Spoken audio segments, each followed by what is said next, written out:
जल्दी से ज्वाइन कर लीजिए, लेक्चर स्टार्ट हो गया है। आज मैं सप्लाई का जो चैप्टर है I will finish that and I will be doing time of supply. So आज मैं सप्लाई के चैप्टर के बाद स्टार्ट करूंगी टाइम ऑफ सप्लाई। मैं टाइम ऑफ सप्लाई करूंगी, उसके बाद वीओएस करूंगी और उसके बाद आईटीसी करूंगी। वीओएस का थोड़ा सा रिवीजन वाला पार्ट मैं यूट्यूब पे लूंगी। टीओएस उसके प्रॉब्लम्स हम लोग करेंगे। वीओएस का सिर्फ थ्योरी पार्ट यूट्यूब पे होगा, उसके बाद मैं प्रैक्टिकल प्रॉब्लम आपके साथ करूंगी। ठीक है क्या? यस। तो ऐसा सीक्वेंस होगा। अगर आज टीओएस खत्म हो गया आज या कल में तो सही है, नहीं तो कल थोड़ा पार्ट जो वीओएस का होगा वो मैं यूट्यूब पे कराऊंगी। Okay, so let's start.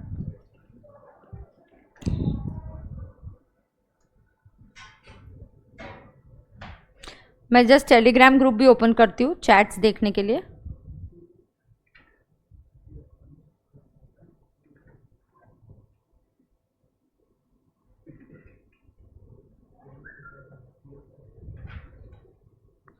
All right, तो हियर सप्लाई के चैप्टर में मेरे कुछ आपको ये बताना रह गया था, सर्कुलर्स, तो वो कवर करती हूँ, क्वेश्चन डिस्कस करती हूँ, then I will start with TOS. तो I hope the schedule is clear to everybody. तो आपको वैसा रिवाइज करना होगा। तो मैं आज टीओएस करूंगी, टीओएस के बाद सिर्फ वीओएस का theory I will put it on YouTube पे लाइव लूंगी, फिर वीओएस के प्रॉब्लम्स आपके साथ करूंगी। ठीक है? यस। सप्लाई ना,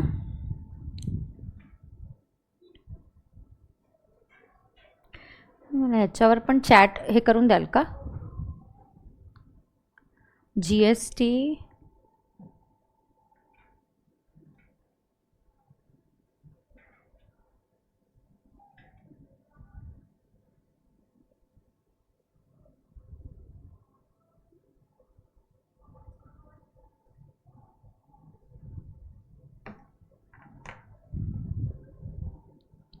हाँ, अब ये वाला आपकी पेज नंबर 56 पे आप आओगे। मैं सप्लाई वाला पार्ट कंप्लीट कर रही हूँ, सप्लाई का क्वेश्चन डिस्कस कर लूंगी।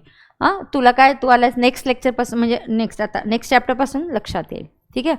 अब let us understand here, you know what we say, liquidation होता है ना, या दो पार्टीज होती है, contract, penalty for you know consideration time पे नहीं देना। जैसे गुड्स का डिले हो गया तो गुड्स का डिले होने के लिए मैं क्या चार्ज करूंगी? पेनल्टी। तो क्या ये पेनल्टी टैक्सेबल होगा? The answer is yes. आपने गुड्स आज ये तारीख तक दिए तो इतना पेमेंट करना है, आपने गुड्स 10 दिन के बाद दिए तो आपको और ज़्यादा पेमेंट करना है। तो ये जो होता है ऐसे केस में क्या होने वाला है, जो एडिशनल चार्जेस है उसके ऊपर आपको फिर क्या लगेगा? आपको जीएसटी देना पड़ेगा। अब यहाँ पे उन्होंने एग्जाम्पल दिया है, पार्टी 1 एंड पार्टी 2, मान के चलो 2 लोग हैं, ये liquidated damages and penalty, when will it be liable for GST? इसका क्लैरिफिकेशन सीबीआईसी ने दिया है। इतना ही पार्ट मेरे ओर से बचा हुआ है, so I will complete that part now. Okay,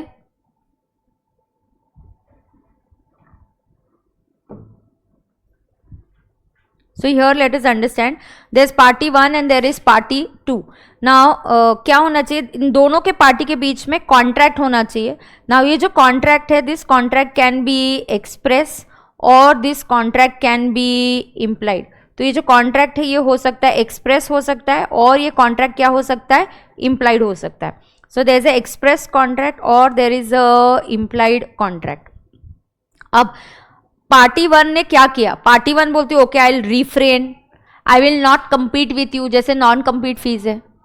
तो क्या दोनों के बीच में कॉन्ट्रैक्ट है? हाँ, मैं 50 लाख तुमसे क्यों ले रही हूँ? So that I do not compete with you. You will say don't open a snacks की दुकान यहाँ पे प्रेस्टीज पे तुम नहीं खोलना। तो आपने उस पार्टी को 50 लाख दिए, कुछ कॉन्ट्रैक्ट है कि नहीं है? ऑफ कोर्स है। रिफ्रेन करना, टॉलरेट करना, टू डू समथिंग, या रिफ्रेन करने का मतलब क्या होता है? Not to do something. Refrain मतलब नॉट टू डू। तो can I give a contract, enter into a non compete agreement? Yes. And what will I say in the non compete agreement? In the non compete agreement I will say you are not supposed to open a shop here. So is that also a contract and is that liable for GST? ये वो भी supply होगा and it will be liable for GST. अब आगे क्या होगा? Let's understand. Now ऐसे ही उन्होंने कुछ ट्रांजैक्शंस के बारे में डिस्कस किया है, बहुत डिटेल में दिया है ये सब टेबल। मेरे पास इसका सिंप्लीफाइड कुछ नोट्स की हुई नोट्स होंगे, तो एक second I will just show that to you. तो it will go easier for अस.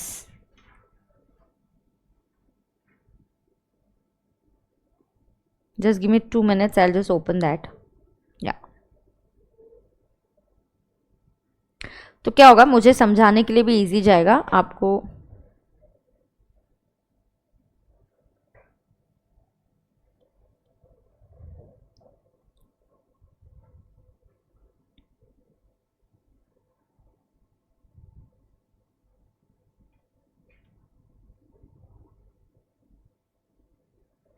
किधर गया? हाँ, हियर आई गॉट इट. सी, ये क्लैरिफिकेशन है. ये जो क्लैरिफिकेशन है उसको मैंने सिंप्लीफाई करके लिख के दिया हुआ है. तो आई will give you time also, आप नोट भी कर सकते हो या आप पिक्चर भी ले लेंगे.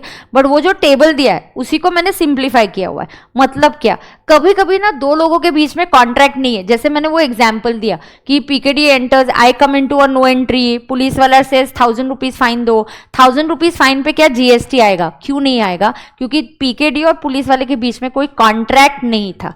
लेकिन आपने किसी स्नैक्स वाले को बोला तुम्हारे यहाँ चाय की दुकान है, तुमने वो एमबीए चाय वाला आ गया या कोई और आ गया, तो आप उसको बोलते नहीं नहीं वो आ जाएगा, तुमको लगता है वो तुम्हारा पूरा बिजनेस खा जाएगा. तुम बोलते हो नहीं नहीं, let's enter into a contract. तो you enter into a contract, you tell him take this 50 lakhs and don't come here. Is there a contract? Yes. Then will there be GST on that? Yes. Even goods. Goods के लिए आपने बोला delivery 10 तारीख तक दोगे तो fantastic. 10 तारीख के बाद डिलीवरी दोगे, 20 दिन डिले हो गया तो हम क्या करेंगे? We will charge penalty. क्या उस पेनल्टी पे जीएसटी आएगा?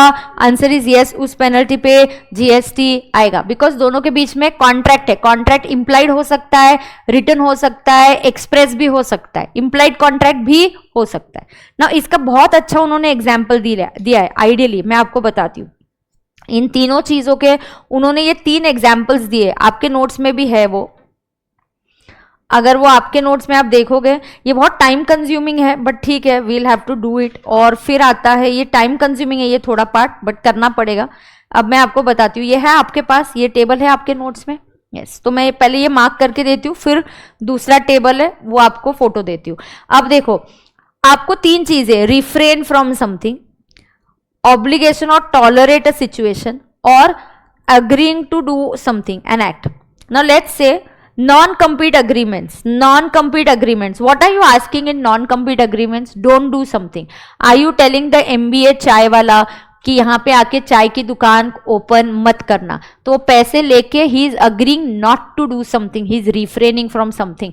There is a contract. There is consideration. You are refraining from something. This is liable for GST. तो ये क्या है? ये बिल्कुल सप्लाई है और यहाँ जीएसटी लगेगा.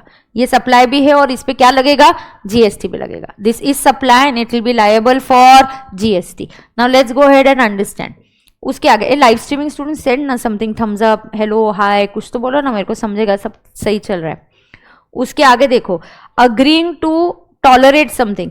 ना शॉपकीपर, एक दुकानदार है, उसकी एग्जैक्टली उसकी जो दुकान है उसको आगे फुटपाथ है, वो फुटपाथ पे कोई पानी पूरी वाला आ जाता है, तो doesn't it obstruct the customers getting into the shop?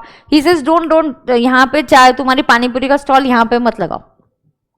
But वो हॉकर बोलता है यार ऐसे मत करो, मैं शाम को ही आ रहा हूँ, 2 ही घंटे आता हूँ, I'll pay you some charges. So he takes okay 5000 per month तुम दे देना. I am taking 5500 to tolerate you in front of my shop. Is there a implied contract? Yes. Then will this be liable for GST? Yes. This will be liable for GST because there is a implied contract. हाँ, आ गए, यहाँ पे message आ रहा है. Yes. So there is a implied contract. एक मैं अपना taxation का ग्रुप देख रही हूँ और एक ऐप पे देख रही हूँ. ऐप पे क्या है, अलग अलग सेक्शंस है, ओनली डीटी अलग है, ओनली जीएसटी अलग है, ऐसा कुछ तो है. तो ऐप पे अभी 2-3 मैसेज दिख रहे हैं, लेकिन आप अगर मैं आपका मैसेज नहीं पढ़ पा रही हूँ तो आप Telegram group taxation fast track जो है उस पर मैसेज भेजिए. ओके. अब देखो, shopkeepers are allowing the hawker. Shopkeeper is allowing the hawker to operate and he is tolerating him, and that is also a GST. और third is obligation to do something. Now industrial unit जो है, मेरी housing society के बाजू में एक factory है, वहां से बहुत ज्यादा केमिकल पोल्यूशन आ रहा है, तो मैं उस फैक्ट्री को मिलने जाते हैं हम सब सोसाइटी के लोग, उसको बोलते हैं यार ये कितना धुआं आ रहा है, कितना chemical, he says no this is under the permitted limit. हर इंडस्ट्री का एक लिमिट होता है एनवायरनमेंट के हिसाब से, तो we say no this is within the permissible limit, तो कोई प्रॉब्लम नहीं है। तो ऐसे नहीं यार, बट हमारे बच्चे है, सोसाइटी है, हम नहीं चाहते कि कुछ भी नहीं हो, परमिसेबल लिमिट भी नहीं हो, क्या आप इसको जीरो कर सकते हो, मिनिमम कर सकते हो? He says yes we can, but हमें एक्स्ट्रा ट्रीटमेंट ये लगेंगे, पैसे लगेंगे और ये कुछ लगेगा। हाँ थैंक यू, तुम्हें एसी टेम्परेचर वाढवता का? हाँ, तो हम क्या बोलेंगे कि नहीं यार बहुत ही क्या है कि नहीं हमको नहीं चाहिए पोल्यूशन, तो वो बोलते ठीक है हमें एक मशीनरी इंस्टॉल करना पड़ेगा, हम बोलते ठीक है करो, हम सब मिलके पैसे दे देंगे आपको। तो am I giving them money? Yes, and there is a contract. What is a contract? That आप यहाँ पे इक्विपमेंट लगा दोगे और कोई भी पोल्यूशन नहीं होना चाहिए, तो ये भी सप्लाई है और इस पे भी जीएसटी आएगा। तो ये क्लैरिफिकेशन आया, ये क्लैरिफिकेशन पे ना ICAI somehow likes to ask question. अब इस क्लैरिफिकेशन के ना उन्होंने बहुत सारे वो टेबल दिए नीचे, ये जो टेबल दिया है कि some transactions have been discuss, some they are saying यहाँ कॉन्ट्रैक्ट नहीं है, जैसे पुलिस वाला ट्रैफिक रूल ब्रेक करने का example is the best example जहां कोई कॉन्ट्रैक्ट नहीं है। PK did not enter into contract with police वाला कि मैं संडे मॉर्निंग 7:30 बजे आऊंगी, तब मैं नो एंट्री में से आऊंगी, तब आप मुझे लगाना फाइन, नहीं, तो इस पे जीएसटी नहीं आएगा। ऐसे ही ये देखो यही पीकेडी पुलिस मामा वन वे नो एंट्री, तो ये कोई नहीं है, ऐसा नहीं है। अब देखो मैं आपको वही बताती हूँ, एक एक करके मैंने लिखा हुआ है, क्लैरिफिकेशंस दिए। नाउ ये आपका रामबाण पेज 57 पे ये टेबल है, उसको मैंने सिंप्लीफाई किया है। 57 ही है क्या? हाँ सही। Not treated as supply, now listen, what is not treated as supply मैंने एक तरफ लिखा है, what is treated as supply मैंने दूसरी तरफ लिखा है। अब पहले क्या है, डैमेजेस फॉर प्रॉपर्टी। आप पता है टेनेंट को रहने को देते हो, टेनेंट से आप डिपॉजिट लेते हो 20,000, तो डिपॉजिट टेनेंट जब छोड़ के जा रहा है, आपने देखा यार मेरा फर्नीचर खराब हो गया, मेरी दीवार खराब हो गई है, तो आप उसको बोलते हो यार मैं डिपॉजिट नहीं दूंगा तुम्हें, I will have to use it for damages. तो ऐसा कोई कॉन्ट्रैक्ट था क्या? तुम 2 खिले लगाओगे तो मैं 5,000 लूंगा, नहीं तुम 10 लगा लेना, बिंदास मेरी दीवार खराब करना, मैं पैसे ले लूंगा। मेरा इंटेंशन कभी ये नहीं है कि आप मेरा घर खराब करो, ये जस्ट एक एज अ सिक्योरिटी और सेफ्टी है। तो जब आप सिक्योरिटी डिपॉजिट एडजस्ट करते हो for damage of property, it is not treated as a supply and it is not liable for GST. It is not treated as supply and it is not liable for GST. बराबर है क्या? इसको supply नहीं माना जाएगा और इसको इस पे जीएसटी भी नहीं लगेगा। वैसे ही penalty for delay in construction, flats, builder को बोला गया है कि आप फ्लैट कंस्ट्रक्ट करके टाइम पे नहीं दोगे, तो आपने अगर उसका पोजेशन डिले कर दिया 2 महीने से या 4 महीने से, तो आपको 2 लाख फाइन देना पड़ेगा। बिल्डर बोलेगा बेस्ट है, इधर आ जा, let's enter into a contract, I will delay your flats by 4 months, I will give you 2 lakhs। Builder से बेस्ट है ना, 2 लाख देके आराम से मैं डिले कर सकता हूँ, तो नहीं है। यहाँ इंटेंशन ये है कि बेचारे ग्राहक को आप परेशान मत करो, इसीलिए आपको पेनल्टी लगाए, तो इस पे जीएसटी नहीं लगेगा, इसके ऊपर जीएसटी नहीं लगेगा। Cheque dishonour fine and penalty, cheque dishonour charges पे भी जीएसटी नहीं लगेगा। ओके नको, चेक डिसऑनर एंड फाइन और पेनल्टी के ऊपर भी जीएसटी नहीं लगेगा। ध्यान में आ रहा है क्या? चेक डिसऑनर चार्जेस और फाइन और पेनल्टी के ऊपर भी जीएसटी नहीं आएगा। No penalty for traffic rules, no GST. Penalty for violating mining rules, आपको माइनर्स को बोला गया कि इतना डीप नहीं जाना है, पूरा धरती हमारे रिसोर्सेज खराब मत करो, तो आपको एक लेवल तक ही माइनिंग करना है, उसके डीप नहीं जाना है। डीप गए तो हम 5 लाख पेनल्टी लगाएंगे, तो बोलेगा अरे 5 लाख देके तो हम डीप जा सकते और भी हम माइनिंग कर सकते हैं, तो वो ऐसा इंटेंशन है क्या? नहीं। सो डैमेजेस पेड फॉर एक्सीडेंट, मैंने भी ये भी एग्जाम्पल दिया था कि मैंने किसी की गाड़ी को ठोका है और ठोकने के बाद वो बोलता है क्या यार इंश्योरेंस खर्चा आ रहा है, तो ऐसे okay I will bear for your charges, ही से 7,000 मेरा बिल आ रहा है गराज का, ऐसे आई विल पे इट। अब 7,000 पे जीएसटी आएगा क्या? नहीं। क्यों? क्योंकि हमने कॉन्ट्रैक्ट नहीं एंटर किया, मैं तुम्हारी गाड़ी ऐसे ठोकूंगी तो 7,000, ज्यादा ठोकी राइट साइड से ठोकूंगी तो इतना, ऐसे कोई कॉन्ट्रैक्ट नहीं है। Because the contract is missing, there is no GST in these transactions, but there are certain transactions जहां पे following will be treated as supply. जैसे गुड्स के साथ मुझे डीले हो गया, गुड्स के पेमेंट में क्या हो गया, मेरा डीले हो गया, क्या हो गया, डिले हो गया। तो गुड्स के साथ अगर डिले हो गया तो मैं क्या ले रही हूँ, लेट फीस। तो अगर मैं लेट फी चार्जेस ले रही हूँ तो वैल्यू ऑफ सप्लाई है, वैल्यू ऑफ सप्लाई पे सेक्शन 15(2) की वजह से जो लेट फीस है गुड्स के साथ, it's a part of goods and this is liable for GST. Okay, composite supply बन जाएगा और ये टैक्सेबल होगा और इस लेट फीस पे बिल्कुल जीएसटी लगेगा। इनफैक्ट ये मैं आपको अगले चैप्टर टीओएस में ये भी पढ़ाऊंगी, ऐसी लेट फीस और एडिशनल पैसे जब लेते हैं उसका TOS is the date of receipt of consideration. उसका टीओएस क्या होता है, date of receipt of consideration. अब सेम इलेक्ट्रिसिटी बिल्स के साथ हम बोलते हैं, इलेक्ट्रिसिटी बिल के साथ लेट फी आती है तो इसको क्या बोलते हैं, कॉम्पोजिट माना जाएगा। और ये जो इलेक्ट्रिसिटी है, electricity is exempt from GST, तो late fees are also becoming exempt because it is a composite supply. जैसे लाइट बिल पे आपको लिख के आता है ना, ये तारीख तक पे करोगे तो 5,000, ये तारीख के बाद पे करोगे तो 5,300 देना पड़ेगा, तो वो लेट फी लग गया ना। उस लेट फी पे जीएसटी नहीं आएगा क्योंकि ओरिजिनली इलेक्ट्रिसिटी बिल पे भी जीएसटी नहीं आता, then it becomes a part of a composite supply. अब कैंसिलेशन चार्जेस, आगे क्या है, कैंसिलेशन चार्जेस ना, इसके ऊपर लगता है उप्स,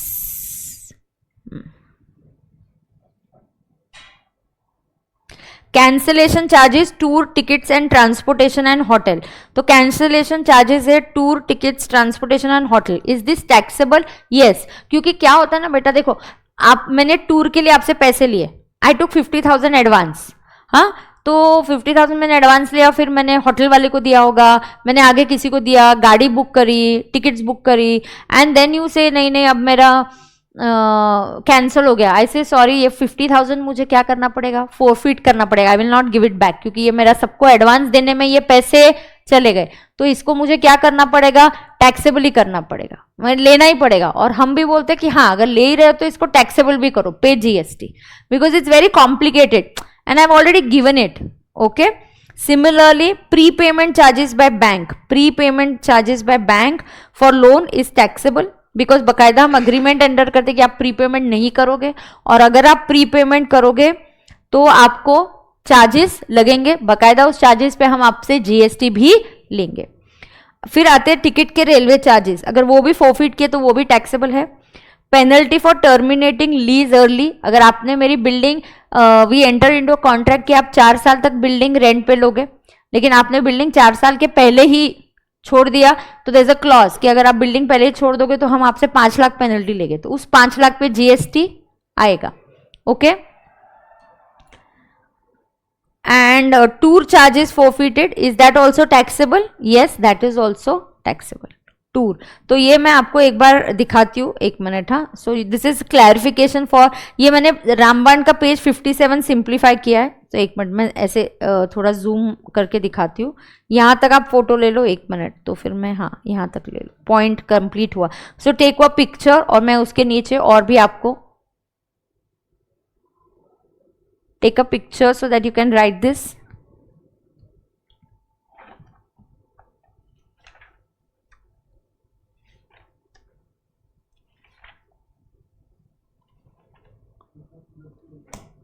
वहां से ले रहा है क्या?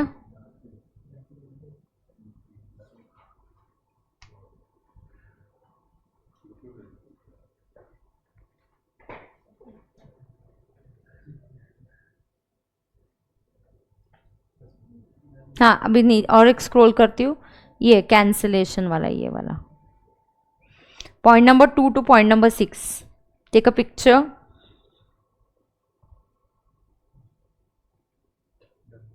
डन है, हाँ।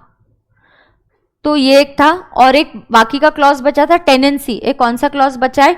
टेनेंसी। तो टेनेंसी राइट्स होती है ना बेटा, तो अगर मैं अपनी tenancy rights, tenant is that, देखो ये टेनेंसी वाला क्लॉज कहाँ है आपके पेज, कौन से पेज पे?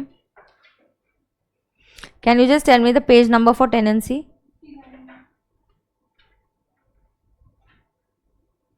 बहुत सिंपल है, उसमें ज्यादा कुछ नहीं है। देखो ये मैं एक्सप्लेन करती हूँ, सुनो ना। टेनेंट है, टेनेंट, टेनेंट और तुम ओनर है, ये किसके बीच में हो रहा है? टेनेंट के बीच में और ओनर के बीच में। So this is a clause between whom, this is a clause between tenant and owner. Tenant जो है उसने टेनेंसी राइट्स एक्वायर कर लिया, उसकी फैमिली, उनकी जनरेशंस और जनरेशंस एक घर में रह रहे, दे अक्वायर टेनेंसी राइट्स। अब आपको ना ये बिल्डिंग जो है आपको बेच के यहाँ मॉल वॉल बनाना है, कुछ और करना है, वो टेनेंट खाली नहीं कर रहा है। टेनेंट को बोलते यार तेरे को टेनेंसी राइट्स मिल गई है ना, मैं तुझे पैसे देता हूँ, so I am giving 80 lakhs tenancy premium. 80 lakhs किसको मैं दे रहा है, owner is paying to the tenant, और इसके बदले टेनेंट क्या करेगा, he will transfer the tenancy rights. क्या इस पे जीएसटी लगेगा, आंसर इज यस, एंड इसको बोला गया this will be supply of service. तो भले ये tenancy rights are relating to land and building, इसको आप इमूवेबल मत समझना, इसको क्या समझना, सप्लाई ऑफ सर्विस समझना। भले ही इस पे कभी कभी स्टैम्प ड्यूटी भी लेवी होता है, फिर भी ये सप्लाई ऑफ सर्विस है, फिर भी ये सप्लाई ऑफ सर्विस है। This should be treated as it is supply of service and it is liable for GST. इस टेनेंसी राइट्स के लिए स्टैम्प ड्यूटी पे करना पड़ता है। However it is not sale of land और building, ये कोई सेल ऑफ लैंड और बिल्डिंग नहीं है, प्लीज इसको आप टेनेंसी राइट्स का ही सेल सप्लाई ऑफ सर्विस ही माने। समझ में आ रहा है क्या, पक्का? Anybody having any doubt? किसी को कोई डाउट है क्या?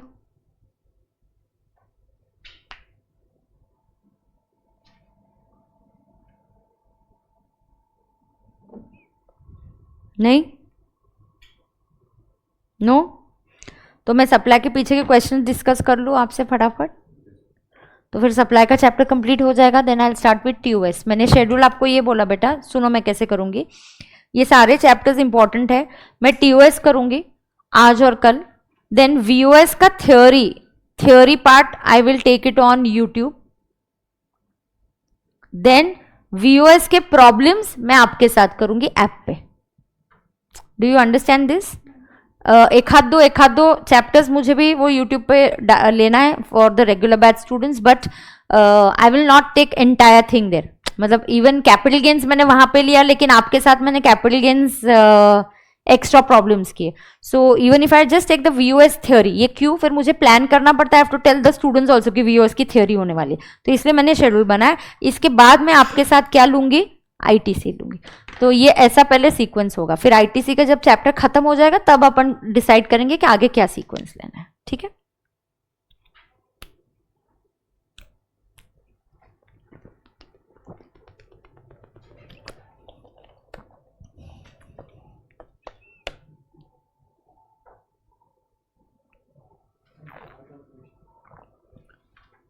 हाँ, चार्ज ऑफ जीएसटी भी लूंगी ना बीच में, मतलब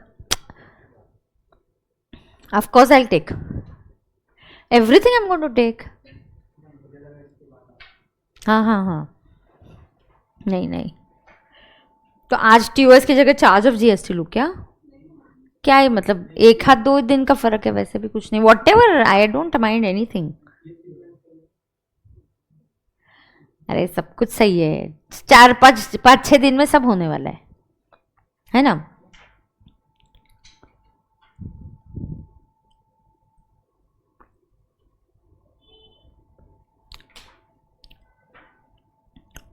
सप्लाई के क्वेश्चंस देख लेते हैं।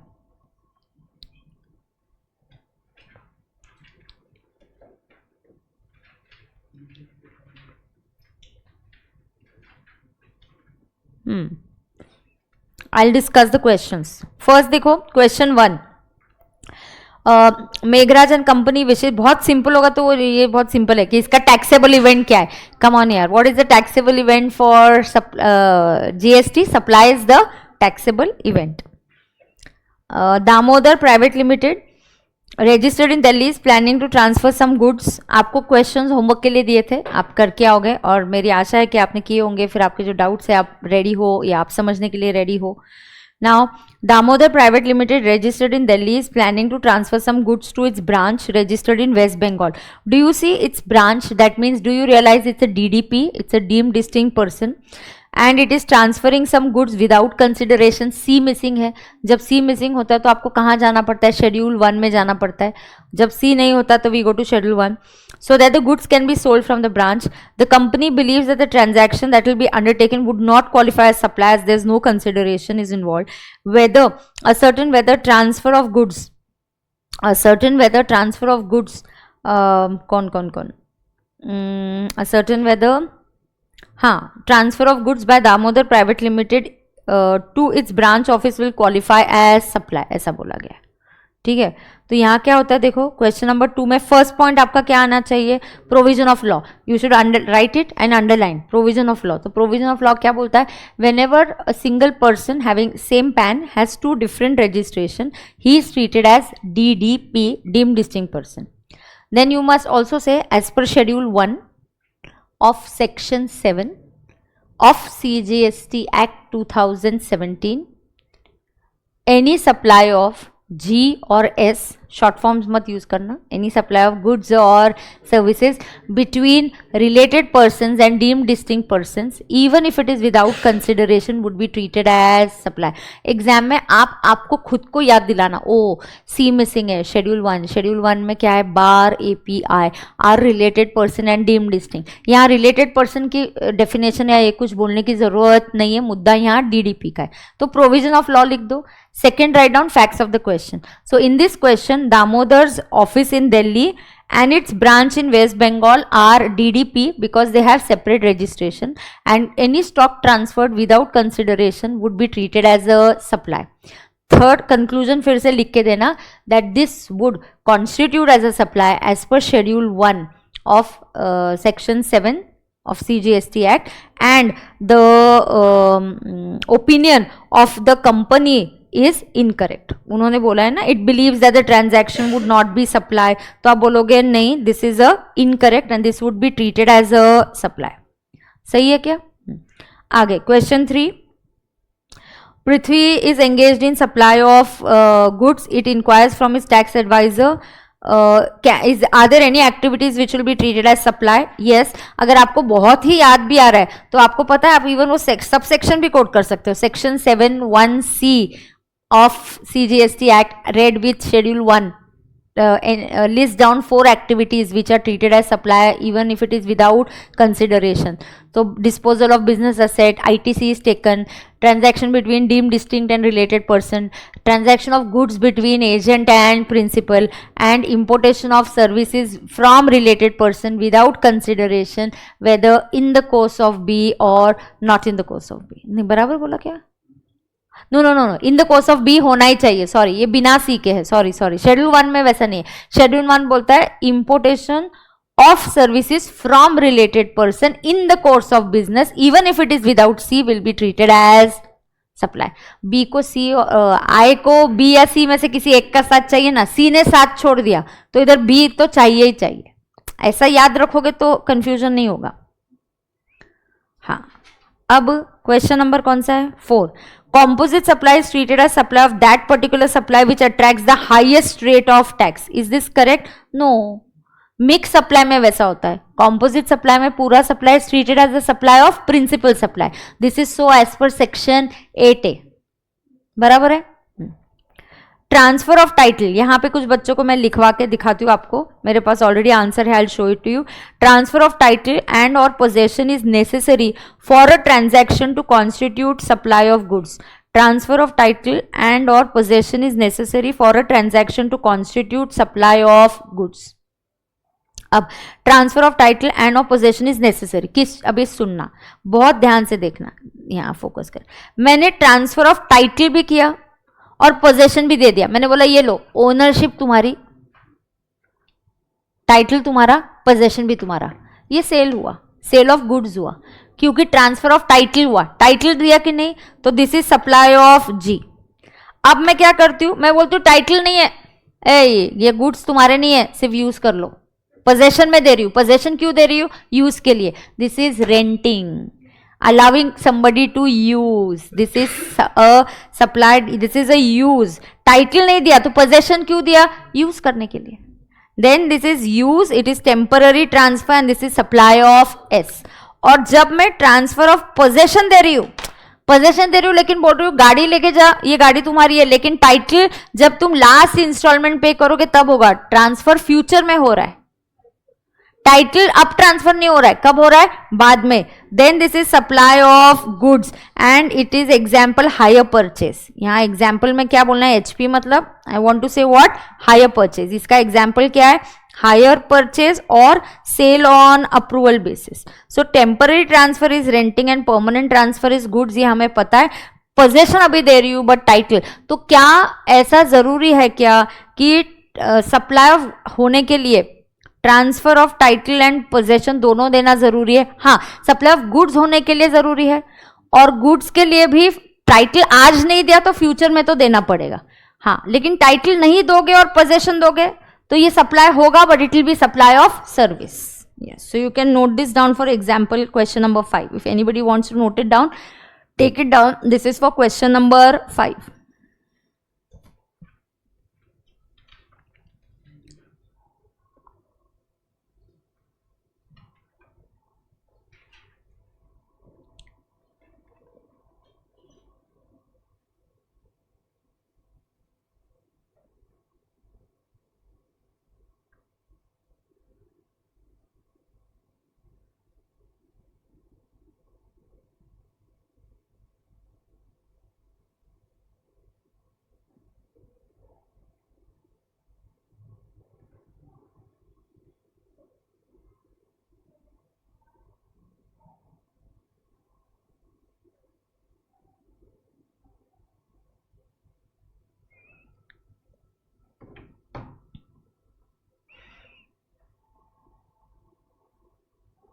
देख लो,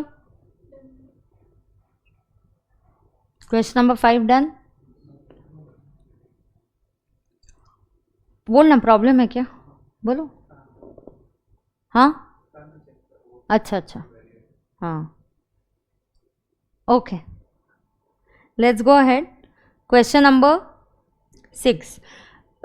Sulekha manufacturers have factory in Delhi and a depot in Mumbai. Both these establishments are registered in respective states. Finished goods are sent from factory in Delhi to Mumbai depot without consideration so that the same can be sold from the depot. Is it a DDP? Yes. आपको पूछा गया क्या ये supply होगा क्या? Yes, ये supply होगा. तो आप कैसे बोलोगे? पहला same provision of law as per schedule 1, any supply of goods without consideration between related persons and deemed distinct persons will be treated as a supply. Facts of the question. In this question, office in Delhi and Mumbai are definitely having separate GST number and hence they are deemed distinct person. So even if it is without consideration, will it be treated as supply? Answer is yes. Raman is an architect in Chennai. His brother who is well settled, ये example मैंने आपको explain करते वक्त भी दिया था, is a well known lawyer. Raman has not taken legal advice from him free of cost with regard to his family dispute. So Raman is a well settled lawyer. Now एक minute, यहाँ क्या missing है? Free of cost, मतलब schedule सी नहीं है. सी नहीं है तो मुझे कैसे जाना पड़ेगा? शेड्यूल 1. तो सी नहीं है तो बी तो चाहिए और रिलेटेड पर्सन भी चाहिए, बट यार रमन रिलेटेड पर्सन नहीं है because he is well settled. तो यहाँ रिलेटेड पर्सन नहीं है, plus it is with relating to family dispute. दोनों भी रीजंस है. यहाँ फैमिली डिस्प्यूट है तो बी भी मिसिंग है और रिलेटेड पर्सन भी नहीं है. तो इस दोनों रीजन की वजह से this is not a supply as per schedule 1. Note down, both things are missing. It is a family dispute, so B is also not there. और यहाँ सी मिसिंग होता है ना, तब तुमको समझता है ना. या तुम बोल रहे कुछ तो मैम अपने आप बड़बड़ कर रही है, सी बी और ये सब क्या चल रहा है, ऐसा किसी को लग रहा है तो पूछो बाबा. नहीं पूछ सकते हो तुम, अरे पूछना, बोल बोल. ये देख इधर क्या है, इम्पोर्ट है. इसके लिए यू हैव टू लर्न. ये क्वेश्चन आपको क्यों दिए होमवर्क के लिए कि आपने ओपन करने का, शेड्यूल 1 देखने का और फिर सॉल्व करने का. तू होमवर्क नहीं करके आया क्या? करके आया. इम्पोर्टेशन ऑफ सर्विस क्या मिसिंग है? सी मिसिंग है. तो क्या चाहिए यहाँ? बी भी चाहिए और रिलेटेड पर्सन भी चाहिए. ऐसा किसने बोला है? ये शेड्यूल 1 में बोला है, तब ये सप्लाई होगा. अब रमन वाले केस में आप उससे सर्विस फैमिली डिस्प्यूट के लिए ले रहे हो, तो इज दिस क्या मिसिंग है? यहाँ पे बी मिसिंग है, बराबर है कि नहीं? हाँ, और यहाँ पे वो रिलेटेड पर्सन भी नहीं है. Now that is what they say. Would your answer change if Raman has taken advice for his business unit in Chennai? Still it will not change because अब बी आ गया. लेकिन रमन तो रिलेटेड है ही नहीं। शेड्यूल 1 में सप्लाई कब होता है? When the import is from related person. तो ये B point is also not a supply and C point is not a supply. तो बी भी सप्लाई नहीं है और सी भी सप्लाई नहीं है। किसी को कोई डाउट है क्या? Question 7, renting of immovable property क्या माना जाता है? S. Goods a part of business assets are transferred और disposed of and no longer a part of those assets. मतलब आपने परमानेंट ट्रांसफर कर दिया बिजनेस असेट्स का, डिस्पोजल कर दिया, this is G. Transfer of right in goods, title नहीं transfer किया, क्या ट्रांसफर किया? Right in goods, this is supply of service. Transfer of title in goods under an agreement that the title will be passed at a future date, but होगा तो title ही pass ना, so this is also transfer of G. हो गया। ये कौन बोलता है ये सब? Schedule 2 of section 7 of CGST act. समझता है कि नहीं समझता? हाँ। Determine whether the following supplies would be treated as supply of goods or supply of services as per Schedule 2. Temporary transfer or permitting use of enjoyment of any IPR. मैंने पहले ही बोला है, temporary transfer is supply of service, permanent transfer is sale of goods. और आपको वो रामबन या ये brain mapping में तो कितने अच्छे से वो लिस्ट भी बना के दिया हुआ है, बराबर है। आगे, एनी ट्रीटमेंट और process which is applied to another persons goods. आप दूसरे पर्सन की गुड्स पे ट्रीटमेंट कर रहे हो या जॉब वर्क कर रहे हो, जैसे कि स्टिचिंग करना, टेलरिंग का काम, हीटिंग का काम, स्प्रे पेंटिंग का फर्नीचर पे, सप्लाई ऑफ सर्विस, बराबर है। Transfer of title in goods is G. अब कितने बचा? 9, 10, बहुत है। ठीक है ठीक है, चलो चलो चलो। 9, goods supplied on hire purchase basis will be treated as supply of service. Goods supplied on hire purchase basis will be treated as supply of service? No, invalid. As per schedule 2, supply of goods where the transfer of title takes place at a future date would be treated as supply of goods. हाँ, ऐसा कौन बोलता है? Schedule 2। So is this supply? अयो charging नहीं है, हो रहा है क्या भाई?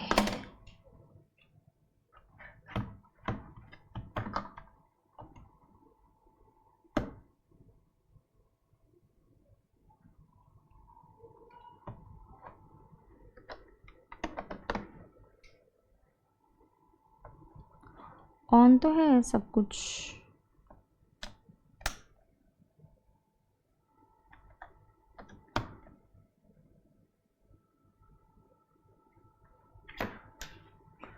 ओ यही लगाया नहीं है। All right, okay. Examine whether the activity of import of services, examine whether the activity of examine whether the activity of import of services in the following independent cases would amount to supply. मतलब ये supply है या नहीं है? A, Miss Sriniti Kaushik received interior decoration services. So what did she receive? I'll write it here again. So she received interior decorator services for her residence. तो residence के लिए तो क्या missing है? B नहीं है। At Bandra from Mr. Rachel, Sydney, Australia, तो ये importation तो हो रहा है। The amount paid for the service is 5,000, तो C है।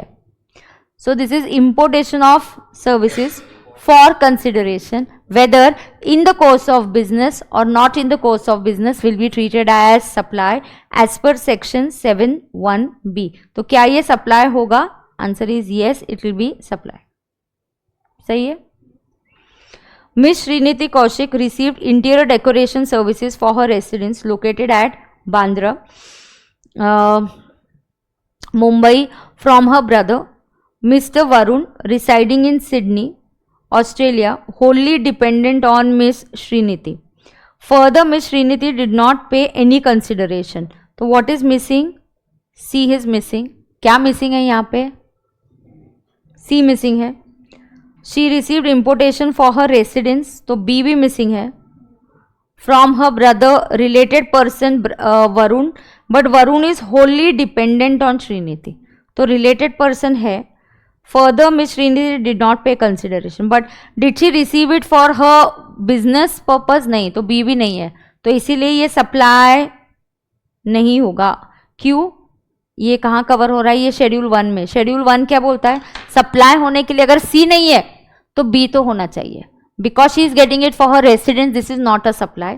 बट वही अगर बोला है will your answer change if she is taking this interior decoration for her business? Yes, then this will be treated as supply as per schedule 1. This will be supply as per schedule 1. बराबर है क्या? ए बराबर है ना?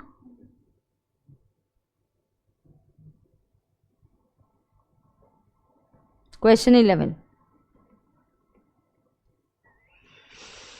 Dum Dum Electronics has sold the following electronic items to Akbar retail store. Do you see? I'm not concerned with single invoice. यहाँ सबसे बड़ा accident spot है single invoice. I don't care single invoice.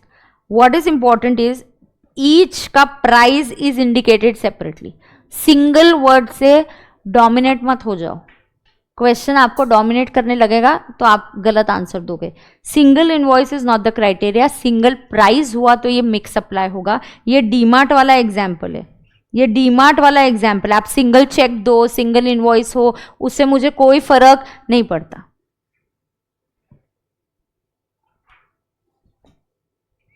उससे मुझे क्या होता है? कोई फर्क नहीं पड़ता. बराबर है क्या? ये बराबर है ना?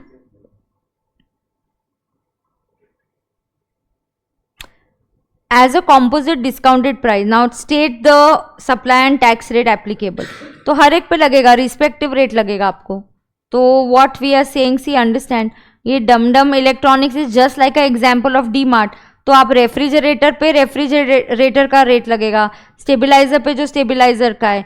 हाँ, अगर आप सब कुछ एक ऑफर में खरीदते हैं हैम्पर कि रेफ्रिजरेटर के साथ stabiliser free, LED TV free और एक ही प्राइस है, देन वो मिक्स सप्लाई बनता है और एक ही प्राइस आता है, इसका एक ही बिलिंग करते हैं ऐसे, तो ये मिक्स सप्लाई होता है और ये सिंगल प्राइस होता. लेकिन अगर ये इंडिपेंडेंट है और सेपरेट रेट है, then the separate rate of GST will apply. ये डीमार्ट वाला एग्जाम्पल है. याद रखो, मैंने आपको पहले ही बोला है, मुझे पता है यहाँ पे आपकी गलती हो गई, इसलिए ब्रेन मैपिंग बुक में देते वक्त कितने पार्ट्स बने? 3 पार्ट्स बने. कौन सा चार्ट है? पेज नंबर देखो. ब्रेन मैपिंग का आप रेफर कर सकते हो. ये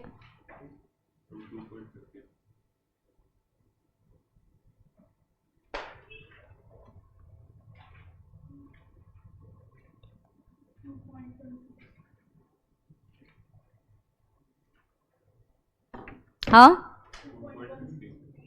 2 पॉइंट क्या पेज नंबर है? ये 2.15. ओके है क्या? This is page 2.15. सही है क्या? किसी को कोई प्रॉब्लम है क्या? कोई डाउट है क्या? पक्का?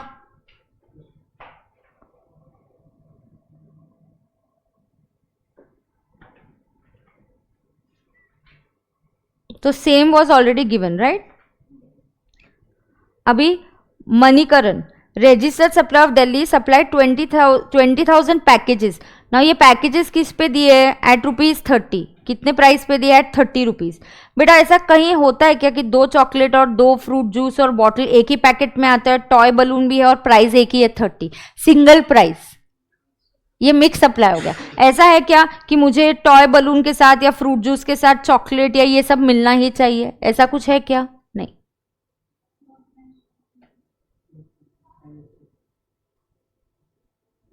बराबर है क्या?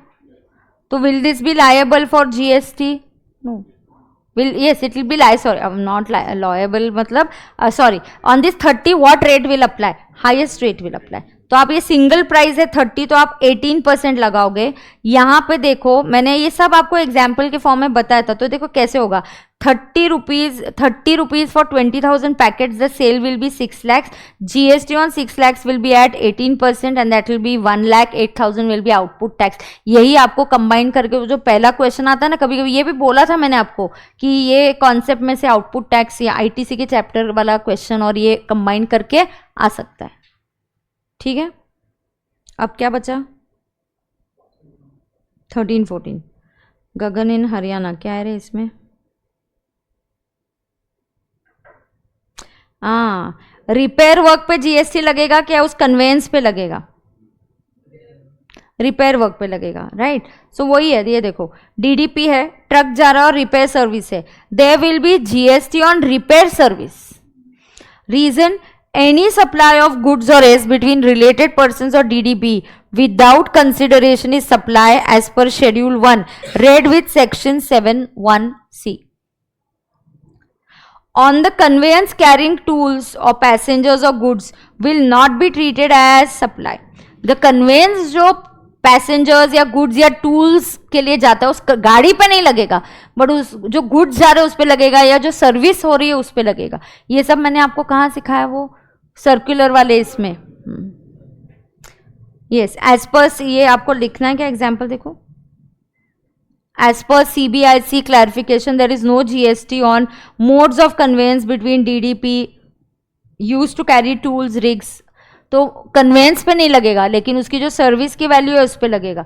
सर्विस की वैल्यू पे क्यों लगेगा, क्योंकि वो शेड्यूल 1 में हो रहा है। गाड़ी पे क्यों नहीं लगेगा, क्योंकि उस पे CBIC का क्लैरिफिकेशन है। You can just check this answer or note it down if you want.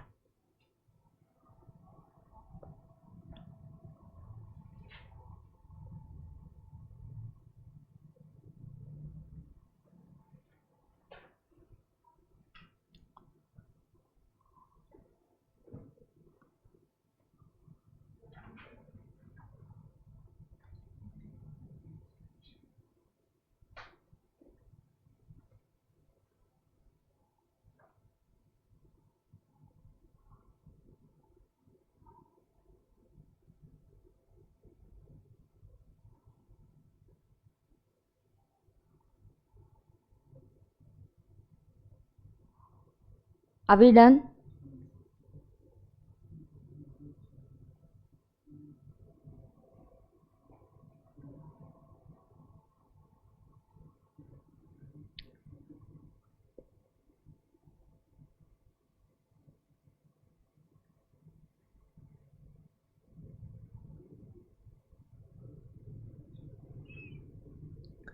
आगे ये भी पढ़ा दिया ना आपको।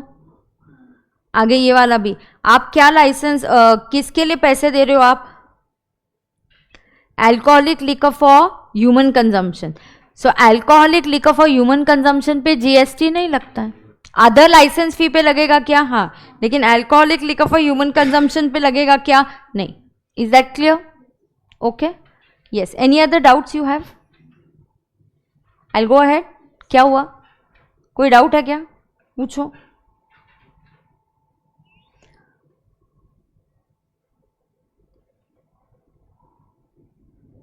किसी को कोई प्रॉब्लम है क्या?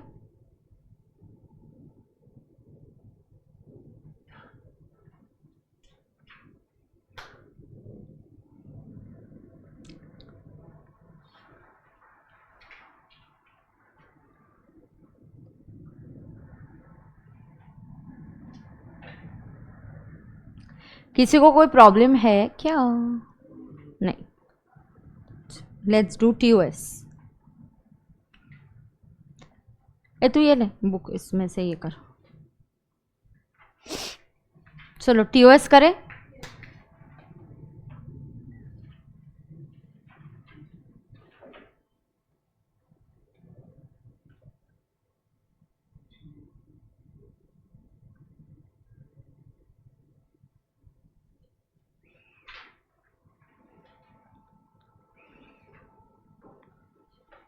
ये आपकी ऑडिट की क्लास कब खत्म हो रही है?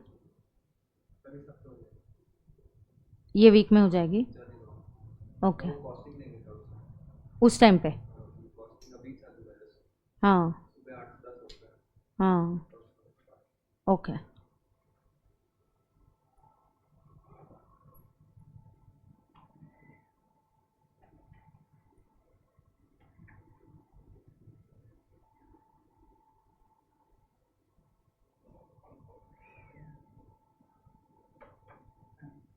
हाँ बोलो.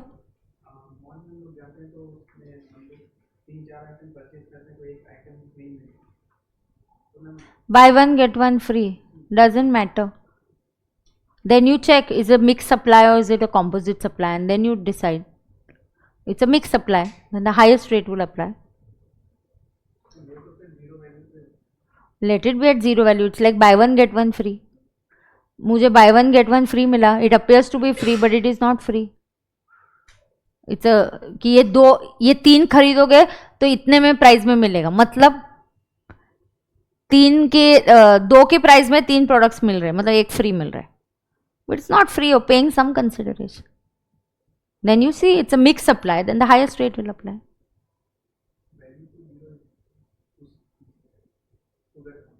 हाँ, उस वैल्यू को तेरे को बिल पे जीरो कर दे बेटा, तेरे को जीएसटी पे करना पड़ेगा. जीएसटी तेरे को कम प्राइस पे करना पड़ेगा. You sold 3 for 10,000, you will have to pay GST on 10,000. Yes. Okay, let's go ahead.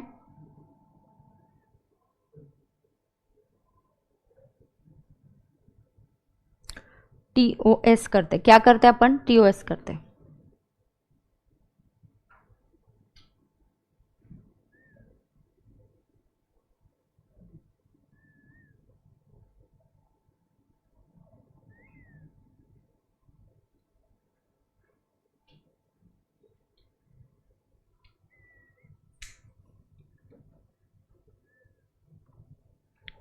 TOS चलो.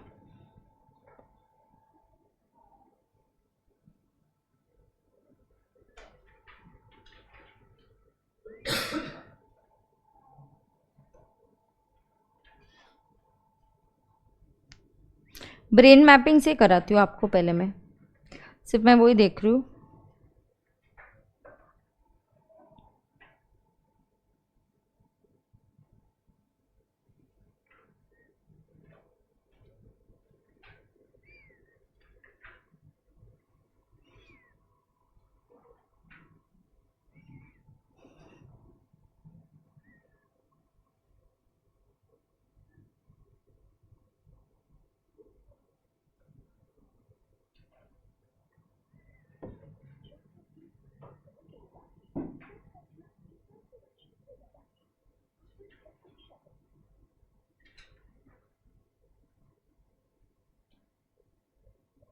मुझे TOS का चार्ट बोलो.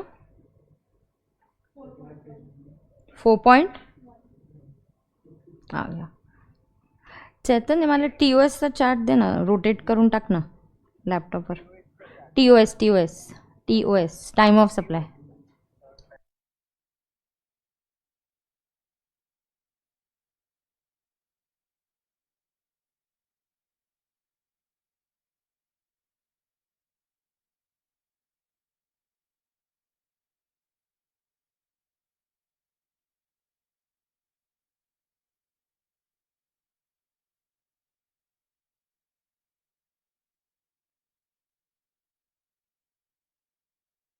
All right.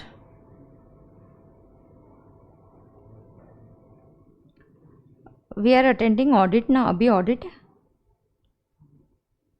नहीं ना? हाँ ओके दैट्स द रिविजन. हाँ ठीक है. अब TOS में मैं आपको एक लॉजिक बताती हूँ. I just get that chart. Till then मैं आपको एक्सप्लेन करती हूँ. चलो, TOS is a very easy chapter. one chart and it's over in my brain mapping. It's over in one chart. TOS मैं आपको फटाफट पहले उसका लॉजिक डेवलप करके लेती हूँ तो फिर आपको आसान होएगा. ओके सो मैं आपको फटाफट उसका लॉजिक डेवलप करके लेती हूँ तो क्या हो जाएगा, आपको आसान होएगा. ठीक है, ready. TOS is that point of time.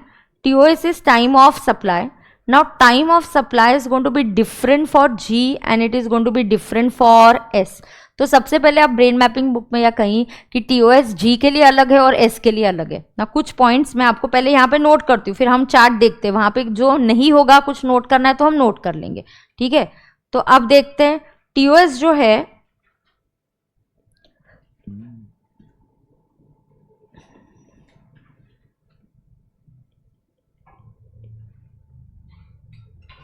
TOS is different for G and different for S. So it is different for G and it is different for S. Okay.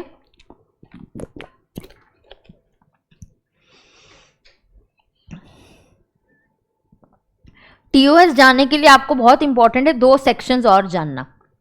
एक है when to issue I. आई कब raise करना चाहिए, when to issue a invoice. Now when to issue an invoice is very important for you to know the TOS. When to issue an I is covered in two sections. For goods it is covered in section 31(1). बेटा goods कहाँ covered है 31(1) में, और services कहाँ covered है 31(2) में। तो goods are covered in 31(1) and services are covered in 31(2). बराबर है क्या? हाँ, ये जानना क्यों जरूरी है बताती हूँ। अब बताती हूँ, आय वाला date invoice when to issue an I, ये रूल एक बनाया गया है कि आय कब रेस करना चाहिए। अब गुड्स का आय कब रेस करना चाहिए और सर्विसेज का आय कब रेस करना चाहिए वो हम पढ़ते हैं। अब गुड्स के लिए आय कब रेस करना चाहिए, अगर गुड्स में मूवमेंट इन्वॉल्व है तो I should raise an I when the before the movement begins. जैसे कि मैं अपने गोडाउन से अकाउंटेंट को बोलती हूँ यार गुड्स डिस्पैच करो, क्या बोलती हूँ अकाउंटेंट को कि गुड्स डिस्पैच करो। So I tell the accountant please dispatch the goods. So he says okay I will dispatch the goods, but I say हाँ डिस्पैच करो, पहले इनवॉइस बना लो। So when should I raise an I, before or at the time of removal of goods. तो मैंने I कब raise करना चाहिए, before or at the time of removal of goods. Okay, इसका भी चार्ट है क्या आपके पास? हाँ, तो ये कौन सा चार्ट है?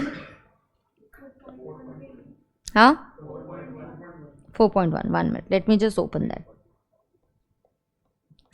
4.1. so everybody can open your brain mapping and open TOS का चैप्टर बहुत इजी इसलिए है, इसमें मेरा रोल ज़्यादा नहीं है, इसमें आपका रोल ज़्यादा है, आपको लर्न करना पड़ेगा। तो TOS is a very easy part because यहाँ my role is minimal. I will create a base for you and I will tell you, but you have to learn this part. Now ये देखो, how now time to issue an invoice. Now understand time to issue an invoice on chart number 4.1. I am telling you chart number 4.1, everybody has to open that and I'm going to tell you here what I'm going to tell you here. TOS is different for G and different for S.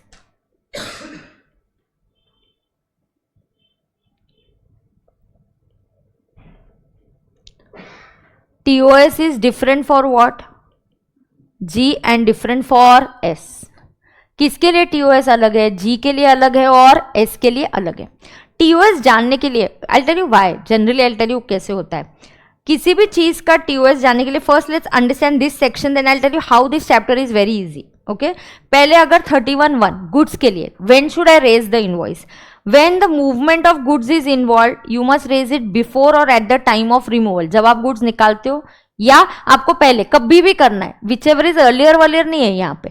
आप जब goods निकालते हो उस time पे करो, मेरी मर्जी, मुझे 10 दिन पहले ही इनवॉइस रेस करना है, तुम कर सकते हो, पहले कर रहे हो तो हमको कोई प्रॉब्लम नहीं है। आय डिले नहीं होना चाहिए, आय डिले नहीं होना चाहिए, आय इस डेट तक हो जाना चाहिए।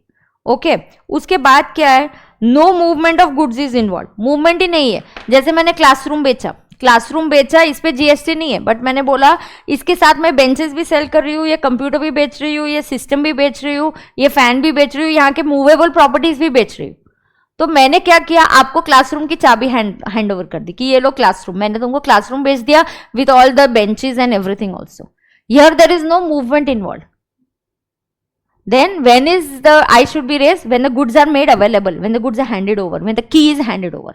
आपने जब गुड्स मेड अवेलेबल कर दिया, आपने जब क्या किया, गुड्स मेड अवेलेबल, तो when the goods are made available at that time I must raise an I. मैंने वो टाइम पे क्या रेज करना चाहिए, आई।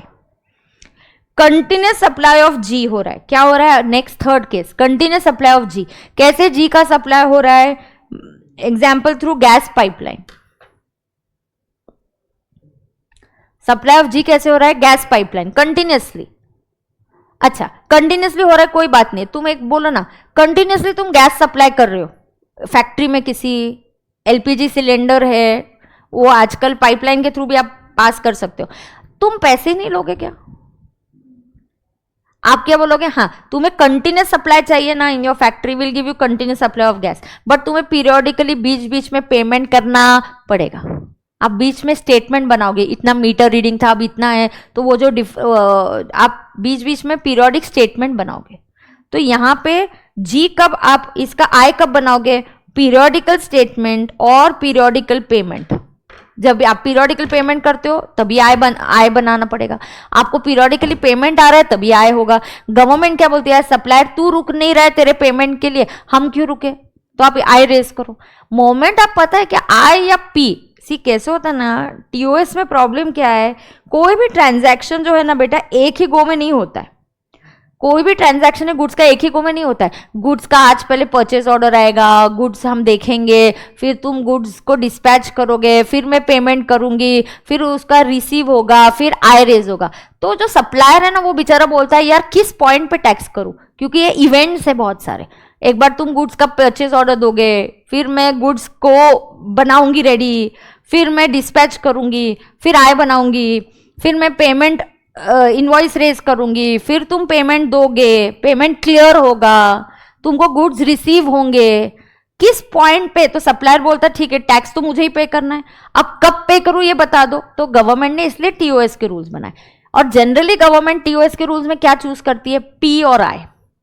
ये दो इंपॉर्टेंट चीज है क्योंकि ये दिखती है बुक्स में, आपके गुड्स कब डिस्पैच, ये रेयरली लेते, हम लेते कभी कभी बट रेयरली लेते। जनरली हमारा फोकस टीओएस पे कब होता है, पी वाली डेट और आई वाली डेट। पी वाली डेट इज पेमेंट वाली डेट और आई वाली डेट इज इनवॉइस वाली date. Generally my focus is more on P date और my focus is more on I date. मेरा फोकस किसके ऊपर ज्यादा है, आई डेट के ऊपर या पी डेट के ऊपर, क्योंकि वो बुक्स में दिखता है। इसीलिए लोगों को आय कब रेस करना चाहिए ये सेक्शन बनाना भी जरूरी है, वरना लोग आय आराम आराम से रेस करेंगे और फिर अपना टीओएस पोस्टपोन करते जाएंगे। नहीं, इसीलिए सेक्शन बनाए कि कब आय रेस करना चाहिए। अब टीओएस अगर सेल ऑन अप्रूवल बेसिस हो रहा है, यहां सिर्फ विच एवर इज अर्लियर आता है, which is when the supply takes place or within 6 months from dispatch date, whichever is earlier. जिस दिन सप्लाई हुआ और within 6 months from dispatch date, whichever is earlier.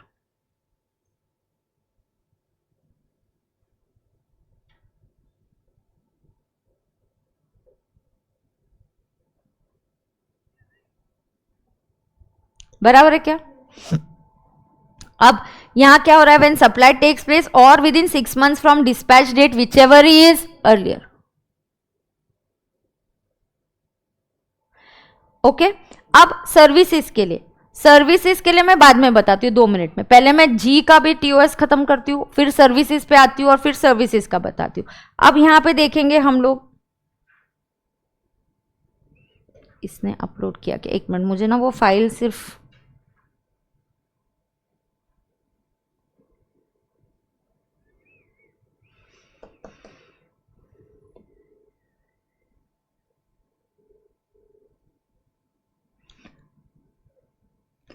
Upload केलंस का, तू माझ्या केबिनमध्ये जाऊन हे कर ना, म्हणजे मग वायफायला प्रॉब्लेम नाही येणार।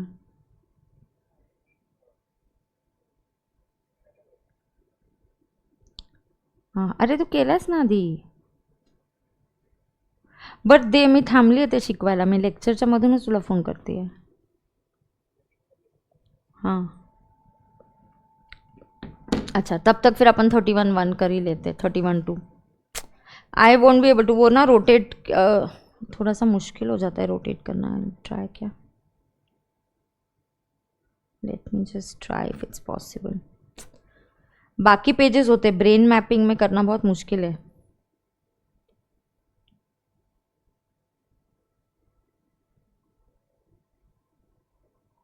नहीं होता ही नहीं है वो। और क्या करूँ फिर उसको फोटो करके सेव करूँ, फिर उसको मेरे इसमें अपलोड करूँ। नो, मैं ही अपलोड इट, उतना ही टाइम लग ही जाएगा उसको, है ना। हाँ, टैब से ही ना, बट स्क्रीनशॉट लेके सेव करके नहीं। To be able to write with a pen it has to be saved in that, you need a PDF जिसपे मैं राइट भी कर पाऊँ ना, मार्किंग करने के लिए। पीडीएफ फाइल तो दिख जाएगी, but I should be able to mark it also, no. Then I have to upload it in a software for that.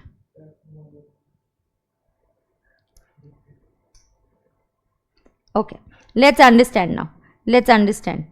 Tab घुमा के यहाँ पे होने वाला है क्या? It doesn't happen, the screen lock करना पड़ेगा। Let us lock the screen and C.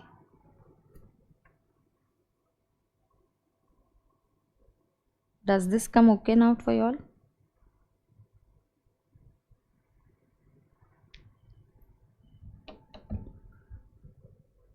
Is this okay or is it still? मेरे यहाँ ऐसा दिख रहा है, आपके यहाँ नहीं दिख रहा है। See, I have tried this many times, I have to. तुमको ऐसा ही दिख रहा है ना वो? ठीक है, it will happen, he will upload it. ठीक है, अब सुनते हैं।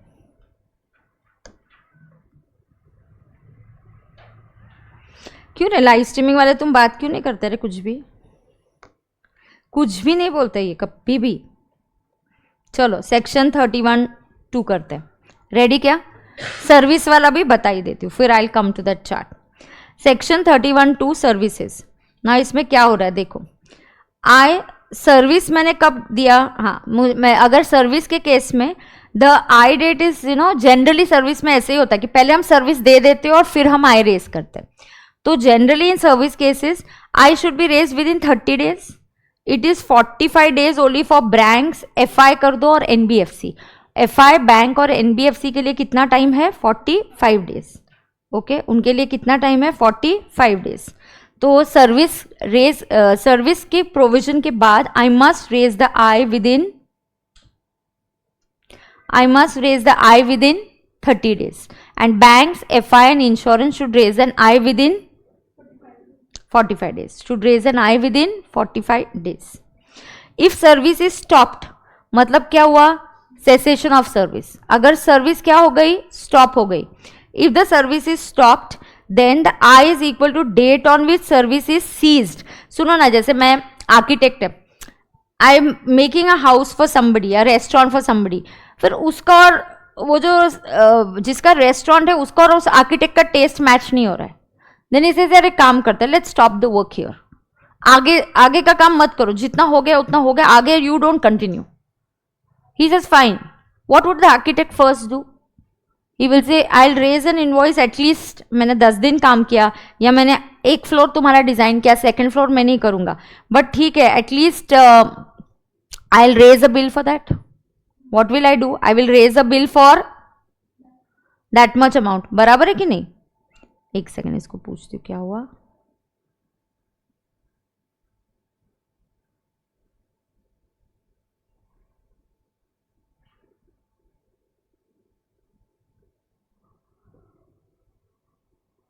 हो गया, उसने शायद किया अपलोड। अब देखते हैं।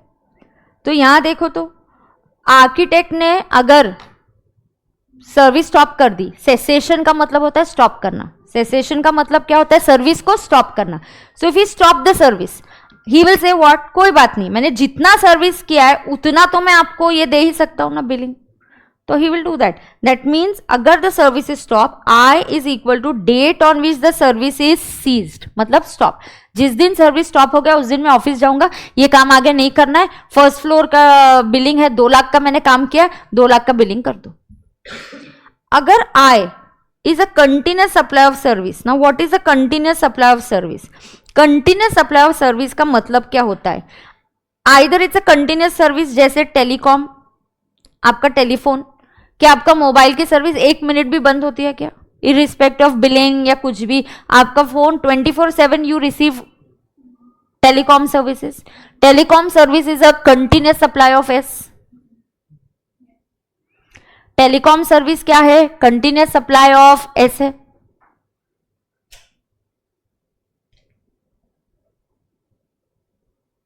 ओके या ऐसी कोई भी सर्विस जिसको कंप्लीट होने के लिए 3.5 मंथ्स लगते हैं,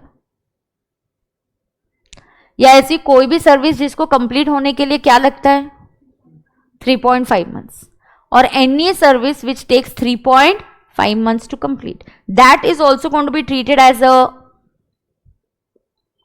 कंटिन्यूस सप्लाई। बराबर है।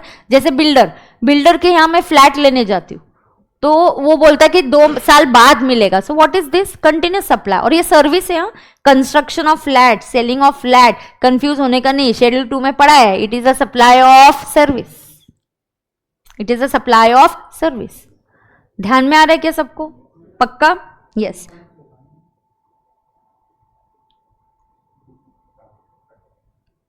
थ्री है 3.5, एक minute, I think it is 3। Book में ब्रेन मैपिंग में ये है, रामबाण में 3 मंथ्स ही दिया होगा। Yes what you saying is right, what you saying is right.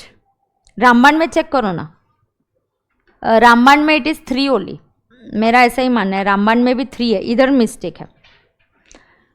I get, मुझे एक रामबाण दे दो, मैं फटाक से, यहाँ पे मुझे स्क्रीन पे नहीं देखना है, वो अप एंड डाउन करना पड़ता है बहुत ज़्यादा।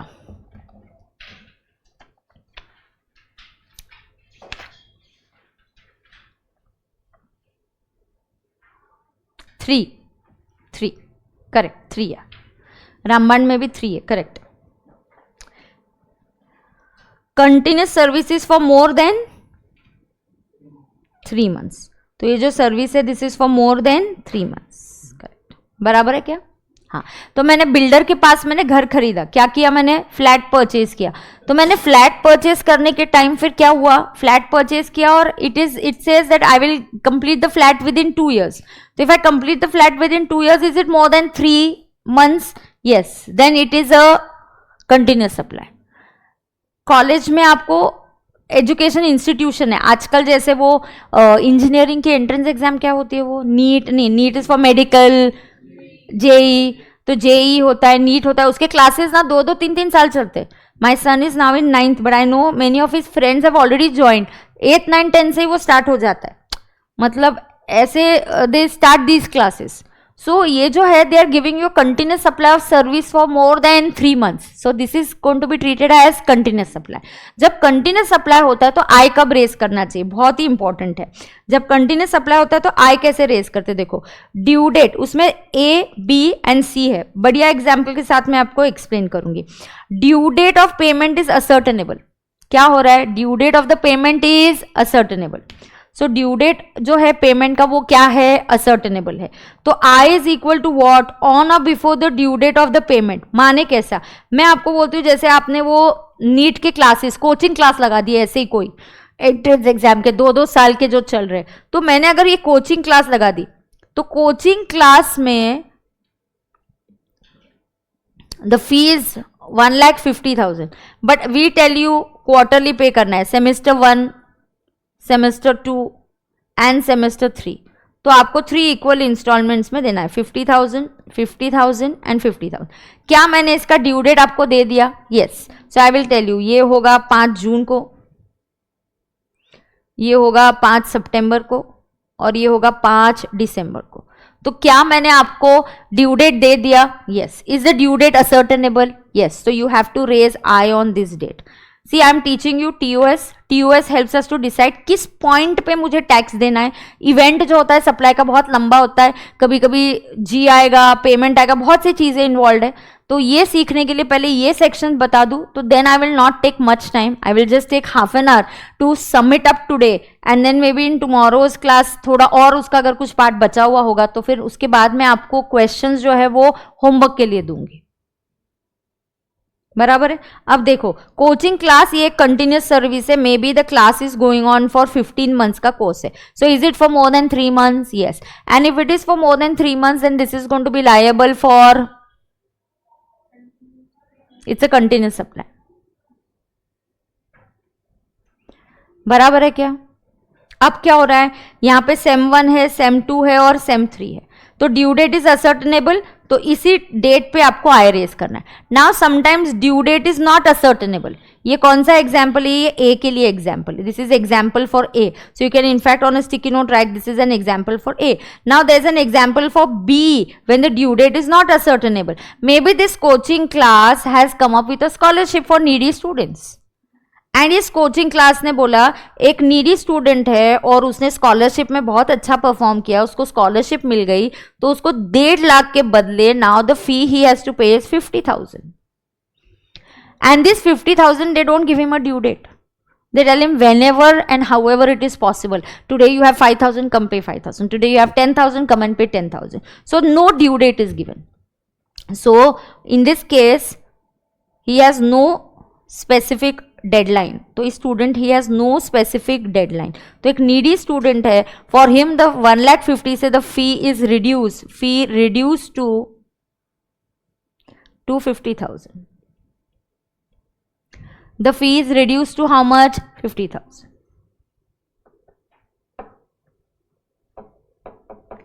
फी इज रिड्यूस टू व्हाट? 50,000. बराबर है क्या? अब ये जो फी है it is reduce to 50,000. Now there is no specific deadline. So there is no due date, then actual date of payment. तो क्या देखेंगे हम? Actual date of payment check किया जाएगा. कोई ड्यू डेट नहीं तो हम क्या चेक करेंगे? Actual date of payment check किया जाएगा. ड्यू डेट नहीं है ना तो हम क्या चेक करेंगे? Actual date of payment. Okay, ये बी का एग्जाम्पल है. सही है क्या? अगला एग्जाम्पल है, अगर कोई पेमेंट इवेंट से लिंक्ड है, जैसे बिल्डर के केस में हमने बोला बुकिंग ऑफ द फ्लैट में 50,000 दो, 20% दो, फर्स्ट स्लॉट नहीं, फर्स्ट स्लैब लिखो, first slab and second slab. एक स्लैब हो गया तो 30% दे दो, दूसरा स्लैब हो गया तो रिमेनिंग दे दो. Is it link to the event? तो आय भी तभी बनेगा जब वो इवेंट हो. आपका फर्स्ट स्लैब 10 जून को बना, 10 जून को आय रेज करो. आपका अगला स्लैब 1 साल बाद बना, जब वो इवेंट होगा उस दिन पे आय रेज करना. सो जब पेमेंट की ड्यू डेट पता है तो due date of the payment पे आय रेज करो. पेमेंट की ड्यू डेट नहीं पता है तो एक्चुअल जब पेमेंट होगा तब करो. या payment is link to happening of an event, तो वो जब इवेंट कंप्लीट होगा तब करो. बराबर है क्या? So I is the date of happening of that event. ये हो गया 31(1) और 31(2). ये कब है? When the I should be raised. जरूरी नहीं है आप आई इसी दिन रेज करो, आई की एक्चुअल डेट अलग हो सकती है. ये सेक्शन बोल रहा है कि आई कब रेज करना है. जरूरी नहीं है आप आई इसी डेट पे रेज करो, आई की actual date can be different. अब that chart has been uploaded. 1 second, let me just open it.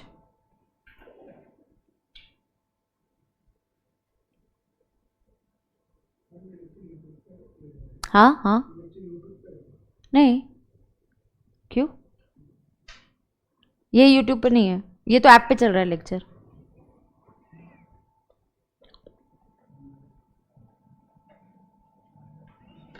क्या? अरे बाबा ये किधर अपलोड कर रहा है? अवघड है क्या? खरा नहीं है इसका.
All right, so here we go. Now TOS. TOS का आपके पास ये चार्ट है, रेडी है क्या? चलो live streaming here, everybody okay?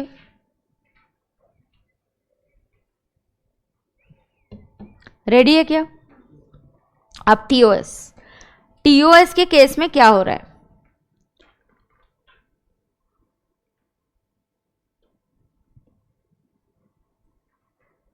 जी के लिए अलग और एस के लिए अलग। जी के लिए इट्स कवर्ड अंडर सेक्शन 12 और एस के लिए it is covered under section 13. Okay, so this is I am first going to teach you section 12. Now section 12 में प्लीज अंडरस्टैंड, बहुत सिंपल से आपको बताऊंगी, बहुत इजी है, एक पेज में पूरा आपका टीओएस कवर हो गया है, ठीक है? अब देखते हैं, यहाँ पे फोकस करेंगे, मैं आपको कुछ चीजें बताऊंगी, पहले एक बेस रेडी करती हूँ, ठीक है? Now what is the base of it, late us understand. अब इसका बेस ऐसे है कि ये जो टीओएस है, आइदर जनरली वी से आई वाली डेट और पी वाली date, whichever is earlier. Government will say whichever is earlier. What is I वाली date? Invoice date. What is P वाली date? Payment date. So what is the I वाली date or what is the P वाली date? अब इसमें क्या है, इसमें मुद्दा ये है कि जो गुड्स है, गुड्स में अभी एफसीएम भी हो सकता है और आरसीएम भी हो सकता है. जब भी एफसीएम होगा, you have to, who will pay tax to the government supplier, then you should think from whose view point? Supplier's view point. Then you have to think from whose view point? Supplier's view point. तो आपके किसके view point से आप सोचोगे? Supplier के.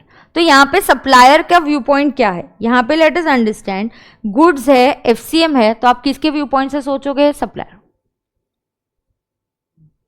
यहां supplier के लिए actually they started with I और P, whichever is earlier. फिर सप्लायर बहुत परेशान हो गए, गुड्स वाले, उन्होंने बोला ये नहीं चलेगा, गुड्स में हमें अगर कुछ एडवांस आ जाता है, आई की डेट 10 जून है लेकिन आपको पेमेंट एडवांस में 10 अप्रैल को मिल गया, तो आप तो हमसे 10 अप्रैल को ही टैक्स ले लोगे, विच एवर इज अर्लियर बोल के.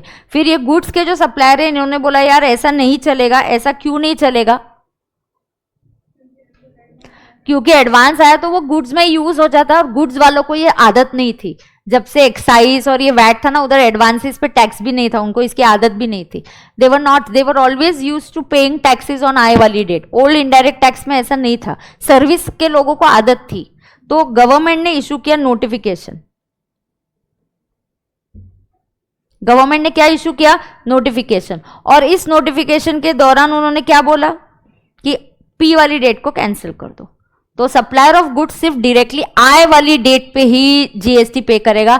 माने वो एडवांस के ऊपर कभी भी जीएसटी, एडवांस आने पे तभी नहीं पे करेंगे जब उसका आई रेज होगा, तब जीएसटी पे करेंगे. लेकिन ये notification was only for general suppliers and not for composition supplier. That means अगर गुड्स है तो गुड्स के सप्लायर अगर एफसीएम में आप टैक्स पे कर रहे हो तो दो कैटेगरीज है. अगर आप कॉम्पोजिशन सप्लायर हो तो आपके लिए TOS is equal to I वाली डेट और पी वाली date, whichever is lower. और अगर आप अदर्स हो, अदर्स, तो आपके लिए TOS is equal to I वाली date directly. Now ma'am what is I वाली डेट? बहुत ध्यान से अब 5 मिनट सुनो तो आपका पूरा क्लियर हो जाएगा. आई वाली डेट में हमेशा दो मीनिंग्स होते हैं. Is the actual I date और आई एज पर सेक्शन 31. ये क्या होता है? एक्चुअल आई की डेट होती है और आई एज पर सेक्शन 31. हाँ नहीं, करेक्ट लिखा मैंने. क्या उल्टा लिखा? नहीं, कॉम्पोजिशन के लिए वो नोटिफिकेशन नहीं है ना. गुड्स में दो कैटेगरीज है, एक कॉम्पोजिशन सप्लायर. कॉम्पोजिशन सप्लायर के लिए आई और P whichever is earlier है, और जो अदर देन कॉम्पोजिशन है, मेन नॉर्मल सप्लायर, उनके लिए पी की डेट कैंसिल हो गई. जब नोटिफिकेशन आया कि आप पी की डेट कैंसिल करो, वो नॉर्मल सप्लायर के लिए आई और कॉम्पोजिशन सप्लायर के लिए नहीं आया. ओके अब आई वाली डेट क्या होगी? आई वाली डेट होगी एक्चुअल आई डेट और invoice I as per section 31 whichever is earlier. तो आई वाली डेट भी कौन सी लेंगे? आपको क्वेश्चन में दो डेट दी जाएंगी, एक आई वाली डेट दी जाएगी और एक होगी एज पर सेक्शन 31. मतलब आपको दिया जाएगा गुड्स मूव्ड ऑन, ऐसा दिया जाएगा. देखो, goods were moved on 5th October. I was raised on 10th October. तो what is 10th October? Actual, and what is 5th October as per section 31। तो अब हम आई डेट कौन सी लेंगे, 5th October और 10th October, which ever is earlier. तो अब आपकी आई डेट बन जाएगी 5th October। क्यों वो कॉम्प्लिकेटेड वे में लर्न करना है, TOS इज इक्वल टू ये डेट और वो डेट, चार डेट लिख के मत करो, ऐसे लर्न करो ना, ये लर्निंग इज इजियर ना, लेट अस सिंप्लीफाई इट ना। तो क्या है TOS, क्या होता है गुड्स के लिए TOS क्या है, there is a notification which says कि पेमेंट के डेट के टाइम इनवॉइस रेज करने की जरूरत नहीं है।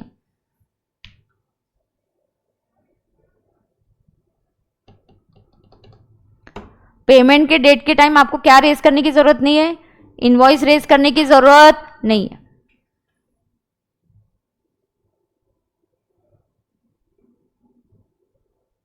बराबर है क्या।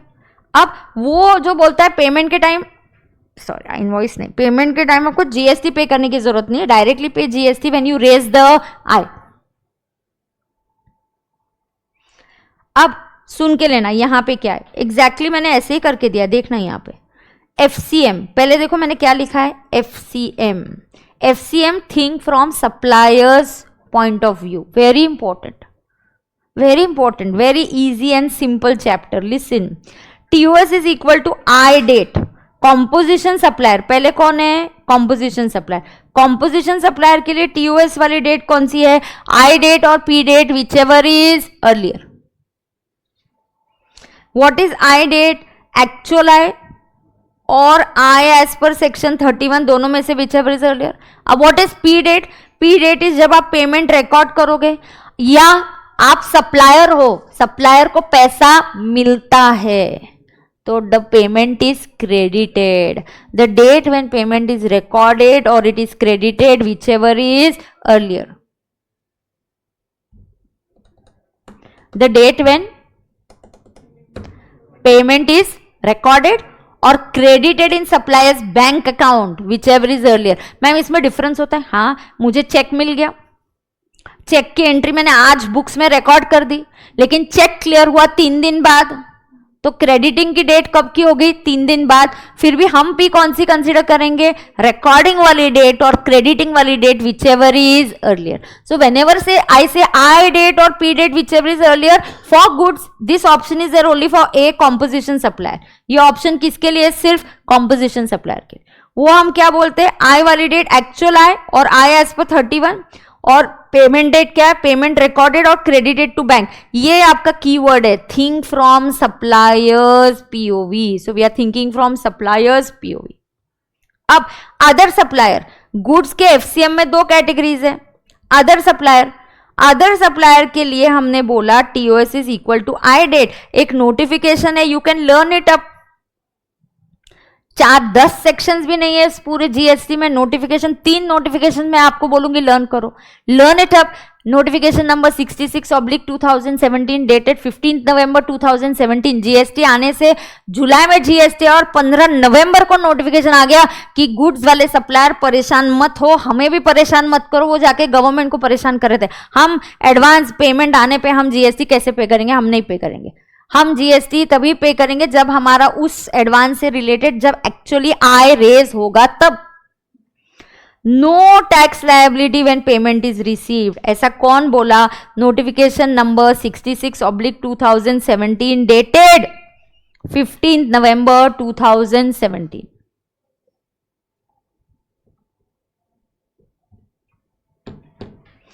अब कभी कभी गुड्स के लिए रेसिपिएंट में भी लायबल, व्हेन आई से FCM, here who is liable in FCM, supplier, but when I से RCM, who becomes liable, recipient. Ma'am अभी कौन से गुड्स के केसेस में रेसिपिएंट इज लायबल, ये फंडा हमें नहीं है इंटर के सिलेबस में। आपको रेडीमेड दिया जाएगा कि ये गुड्स है और इसके ऊपर who is going to pay the tax, recipient is going to pay, such goods are taxable under RCM, ये आपको रेडीमेड दिया जाएगा कि ये गुड्स कहां है टैक्सेबल हो रहे, RCM में। ये फंडा आपको क्या दिया जाएगा, रेडीमेड दिया जाएगा। बराबर है क्या, ओके यस। तो यहां पे RCM के केस में क्या है, रेसिपिएंट के व्यू पॉइंट से सोचना। अब तुम बोलो ना, रेसिपिएंट को बोलोगे आई की डेट, वो बोलेगा आई मैं थोड़ी इशू करता हूं, आपको एग्जाम में ये पॉज लेके फिर सॉल्व करना है। तो सर रेसिपिएंट क्या बोलेगा, I don't raise the I, don't ask me the I date. वो सप्लायर ने आई कब रेज किया मुझे क्या पता, मुझे मिलने तो पहले वो आए। तो इसीलिए हम बोलते हैं 31st day from I. That is why what is one of the dates we consider 31st day from I. Please here मैंने आपको सारे शॉर्ट फॉर्म्स के यहाँ पे नीचे लिख के दिए। I is equal to I date, P is equal to P date, TOS is equal to time of supply. तो अब यहां पे क्या है 31st day from I, okay. और डेट ऑफ पेमेंट अब किसके व्यू पॉइंट से सोचना है, recipient. Recipient makes the payment, so the day he records that payment has been done और day the payment is debited from his bank whichever is earlier. तो I have to consider P वाली date और 31st day from I date और the date of receipt of goods, तीनों में से whichever is earlier. तीनों में से whichever is earlier, goods receive होने की डेट, पेमेंट करने की डेट और 31st डे फ्रॉम आई की डेट। आई पे जो डेट है उसके आगे 31st। कभी कभी module 31st day from I wording use करता है, कभी कभी it uses the wording the next day following 30 days. तो बच्चे कंफ्यूज हो जाते, बच्चे बोलते मैम आपने 31st सिखाया लेकिन उसका 30 डेज बोला है। Read it carefully, it says next day after 30 days. What is next day after 30? 31st।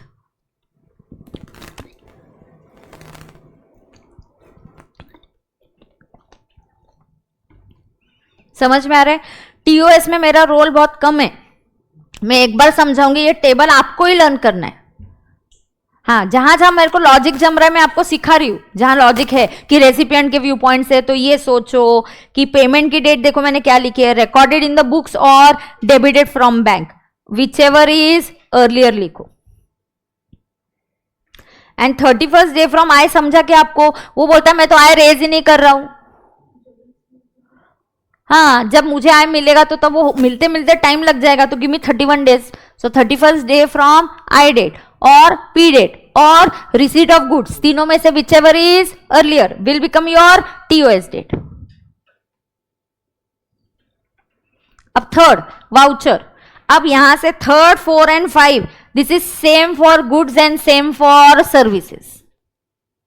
Same मतलब सर्विसेज में मुझे सिर्फ वो एफसीएम और आरसीएम अलग पढ़ना है। एफसीएम गुड्स का अलग, सर्विस का अलग, आरसीएम दोनों का अलग। आगे वाउचर और आगे जो भी पॉइंट्स है दोनों सर्विस और गुड्स के लिए सेम है।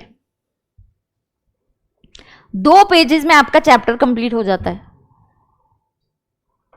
Regular batch it takes too much time to do this because they're learning it for the first time, then it takes time. I can't directly teach them from the chart book. वो chart book तो आखिरी में उनको बोलते देखो chart है यहाँ पे ऐसा ऐसा है, सिखाते वक्त तो उनको एक एक सिखाना पड़ता है ना। अब देखो वाउचर। वाउचर मतलब क्या? अब सुनना, मैं क्रॉसवर्ड का वाउचर लेके आई तुम्हारे लिए। मैंने बोला जो बच्चा टेस्ट में मार्क्स लेके आएगा उसको क्रॉसवर्ड का वाउचर मिलेगा। आप उस क्रॉसवर्ड के वाउचर से जाके क्या खरीदोगे मुझे कैसे पता चलेगा? आज जब मैं क्रॉसवर्ड का 2000 का वाउचर लेके आई, आज क्रॉसवर्ड को 2000 पैसे मिल गए क्या? मिल गए? हाँ मिल गए। तो क्रॉसवर्ड का सीए बोलता है चलो चलो 2000 पे जीएसटी पे करो। वो बोलता है यार क्या क्या क्या रेट से कैलकुलेट करूं, कैसे पे करूं? वो बच्चा कोई भी यहाँ आके बुक्स ले सकता है, स्टेशनरी खरीद सकता है, you can buy toys, you can buy anything from there. Then is the supply identifiable? No, I don't know what you will buy. Then उसका GST का TOS कब अराइज होगा? When the voucher is redeemed on redemption of voucher। जब कोई जाएगा और उस 2000 के बदले में जाके कुछ तो खरीदेगा, तब मुझे पता चलेगा ओ इसने 1000 के बुक्स खरीदे, ओ इसने 1000 का स्टेशनरी खरीदा, तो मैं वो हिसाब से GST का रेट लगाऊंगी। बट लेकिन मैं अगर आपको डोमिनोज का वाउचर देती हूँ तो आप क्या ही खरीदोगे? पिज्जा ही खाओगे उसमें से, और कुछ ऑप्शन है क्या? When I give you a Domino's का वाउचर, तुम क्या करोगे उसमें से? हाँ, पिज्जा ही होगा। Is the supply identifiable? Yes. मैंने आपको शर्ट की दुकान में गई, I like the shirt but I am not sure about your size, so I say let me get a gift voucher. मैंने वाउचर दे दिया, तुम जाके उसमें से आज खरीदो या 10 दिन बाद, तुम क्या खरीदोगे? shirt. Is the supply identifiable? Yes, that means the rate is also identifiable. Pay GST immediately. If the supply is identifiable, TOS is equal to the date of issue of voucher. But if the supply is not identifiable, TOS is equal to the date of redemption of the voucher. इसमें कोई problem है क्या? Same thing can happen with service. मान के चलो spa में अलग अलग सर्विसेज है, हर एक का रेट अलग है. तुम वो वाउचर से कौन सा सर्विस लेने वाले हो मुझे नहीं पता. बट अगर मुझे नेचर ऑफ सर्विस पता है, यहां एक ही स्पेसिफिक सर्विस है. आपको किसी ने एसपीसी का वेबसाइट का गिफ्ट वाउचर दे दिया, तो this which is only for lectures. So do we know that you are going to buy only coaching services? Is the supply identifiable? Then it's the date of issue of the voucher. If the supply is identifiable, it's date of issue of the voucher. If the supply is not identifiable, it is the date of redemption of the voucher. बात खत्म. ये किसका पढ़ाया? Voucher का. Correct है क्या? इसमें doubt है क्या? तुम कभी तो भी डाउट पूछते क्या मुझे? गवर्नमेंट हाईएस्ट रेट बोल देगी. अगर कोई यूज नहीं करने गया, रिडम्पशन करने, लेकिन क्रॉसवर्ड को 2000 तो मिल गए ना, तो गवर्नमेंट क्या बोलेगी? Highest rate. तुम्हारे पास क्या क्या गुड्स है? एक 5 वाला, एक 12 वाला, एक 18 वाला है. चलो पूरे 2000 पे 18 दे दो, बात खत्म.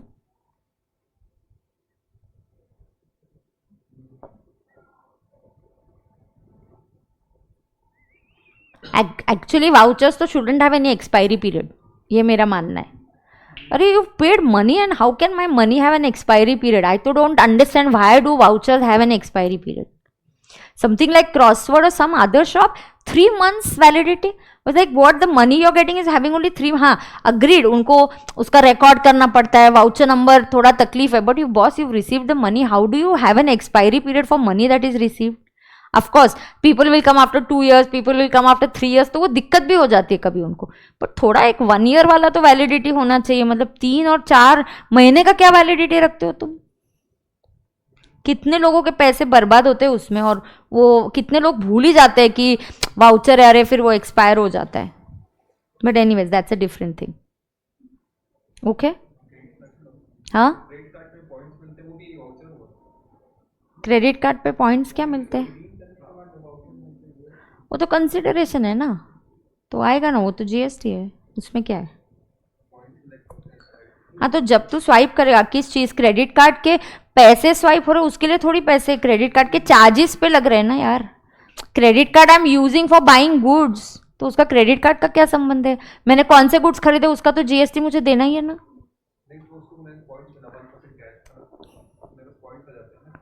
हाँ हाँ हाँ हाँ हाँ, but it is like a consideration only ना.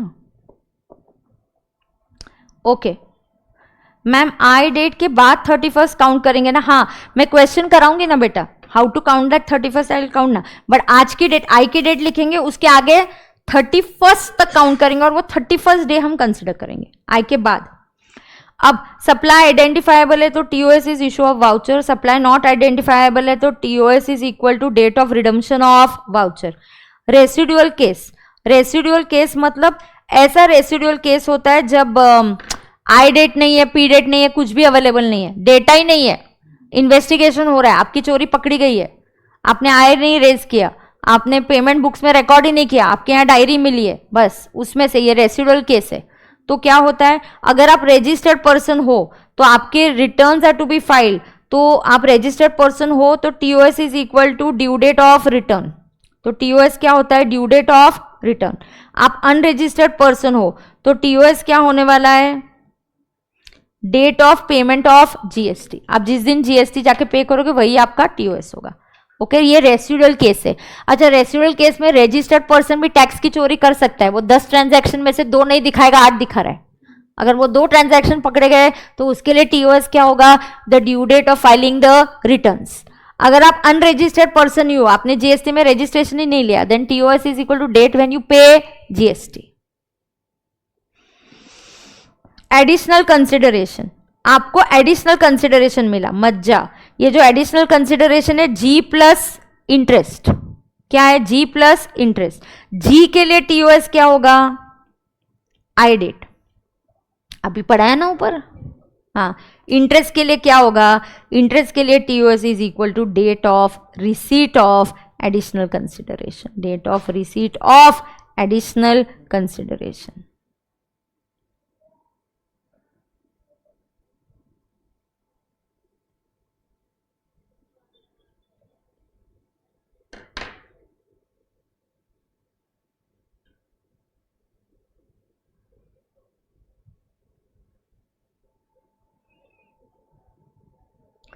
Date of receipt of additional consideration. बराबर है क्या? किसी को कोई डाउट है क्या? नहीं, बराबर. दोनों पे टैक्स लगेगा, दोनों पे टैक्स लगेगा और ये कॉम्पोजिट सप्लाई माना जाएगा. दोनों पे जो रेट लगेगा वो जी वाला रेट लगेगा because it is a composite supply, लेकिन दोनों का टाइमिंग सिर्फ अलग होगा. आपको गुड्स पे टीओएस रेज करना है व्हेन आई डेट, और आपको इंटरेस्ट पे टीओएस रेज करना है when there is additional consideration is received. बराबर है क्या? तुमको समझ में आ रहा है क्या? पक्का? अब मैं सर्विस वाला सिखा दूं आपको, ये सर्विस वाला सिखा दूं क्या? फिर कल मैं रेगुलर क्लास में से कुछ आपको आज होमवर्क भी देती हूँ और कुछ मैं भी सॉल्व कराऊंगी कल आपके साथ, तो फिर मतलब टीओएस फिर खत्म ही हो जाएगा. ऐसा ओके लगा ना तुमको? डिफिकल्ट लग रहा है क्या? हाँ, क्या हुआ? क्या पूछ रहे हैं? तो क्लास के बाद पूछ. हाँ चलो, सर्विसेज. सर्विसेज में आता है एफसीएम. सर्विस में पहले आएगा एफसीएम, फिर आएगा आरसीएम. अब ध्यान से देखना, ये गुड्स का एफसीएम और सर्विस का एफसीएम अलग अलग है. गुड्स का आरसीएम, सर्विस का आरसीएम अलग अलग है, लेकिन वाउचर दोनों के लिए सेम है. ये भी सेम. पहले मैं वाउचर्स वाला खत्म करती हूँ, फिर दो ही बचा है. देखो वाउचर्स क्या बोला है, सप्लाई आइडेंटिफाइबल है तो TOS is date of issue of voucher. Supply is not identifiable then TOS is equal to date of redemption of voucher. Residual case में सेम, अगर person is liable to file registered है तो due date of return. अगर और person is unregistered then TOS is equal to date of payment of GST. TOS is equal to date of receipt of additional consideration in case of additional consideration. तो यहां पे मान के चलो service है और उसके साथ इंटरेस्ट है, तो सर्विस के लिए TOS एज पर सर्विस जो भी होगा वो FCM है, RCM है, वैसे जो आएगा. और इंटरेस्ट के लिए it is the date of receipt of consider, and generally TOS for service is I वाली डेट और P वाली date whichever is earlier. and I वाली डेट दो होती है, एक्चुअल I और I एज पर 31. P वाली डेट्स भी दो होती है. सप्लायर है तो P वाली डेट होगी पेमेंट रिकॉर्डेड और क्रेडिटेड इन द बैंक. अगर रेसिपिएंट के एंगल से P वाली डेट है तो इट इज पेमेंट रिकॉर्डेड और डेबिटेड फ्रॉम द बैंक, क्योंकि रेसिपिएंट पेमेंट करता है, सप्लायर को पेमेंट रिसीव होता है. डन है क्या? चलो ये पहले दो रेसिडुअल केस का एग्जाम्पल कल प्रॉब्लम्स करेंगे तो ध्यान में आ जाएगा आपको. ठीक है. I is raise with in time. I कब रेज किया? विद इन टाइम. देन विद इन टाइम मतलब 30/45. तो 30/ क्या है? 45 days. What is the I का टाइमिंग क्या है? 30/.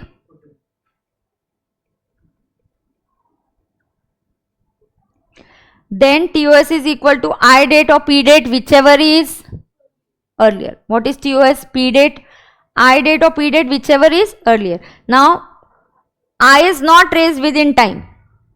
आपने I को डिले किया, हम भी I को इग्नोर कर देंगे. तुमने I विद इन टाइम नहीं किया, I go to hell. We don't need you. You didn't raise I within time. We'll not consider it only for calculating TOS. Then it is date of provision of service or payment date, whichever is earlier.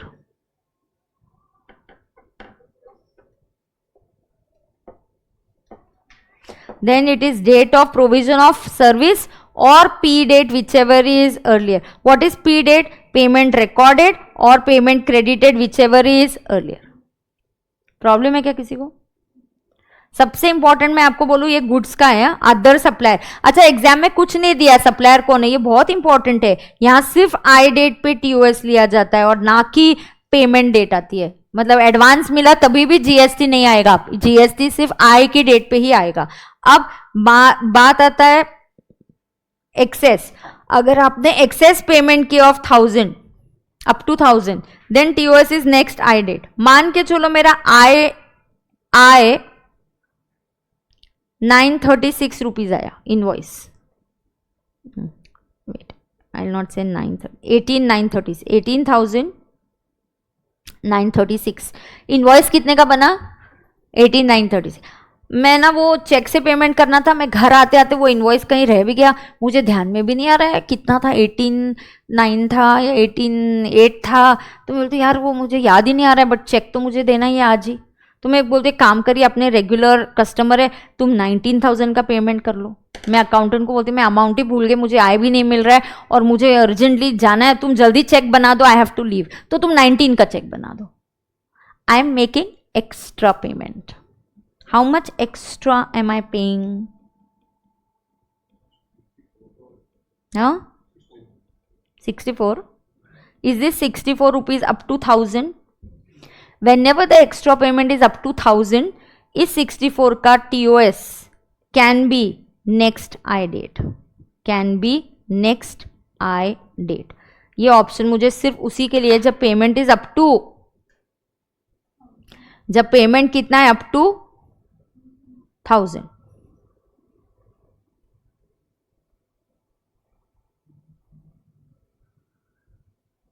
देख लो ma'am. About 1000 होगा तो क्या होगा? ऐसा doubt आ रहा है. About 1000 होगा तो क्या होगा? तो आपको नेक्स्ट आई डेट नहीं लेना पड़ेगा, तो आई और पी वाली date whichever is earlier, तो एडवांस की डेट ही आपका टीओएस बन जाएगी. अप टू 1000 है तो हमने बोल दिया चल यार अगले आई के टाइम पेमेंट देना. 1000 के ऊपर है हाँ पैसे तुरंत दे दो. तो फिर क्या? आई वाली डेट और पी वाली date whichever is earlier. बराबर है क्या? कितने फोटो निकालेगा? लिखिए ले, स्टिकी नोट ले बाजू में कहीं और नोटिंग कर. क्या है सब वो मोबाइल की गैलरी में रह जाएंगे फोटो. सच्ची में we don't tend to write it only again.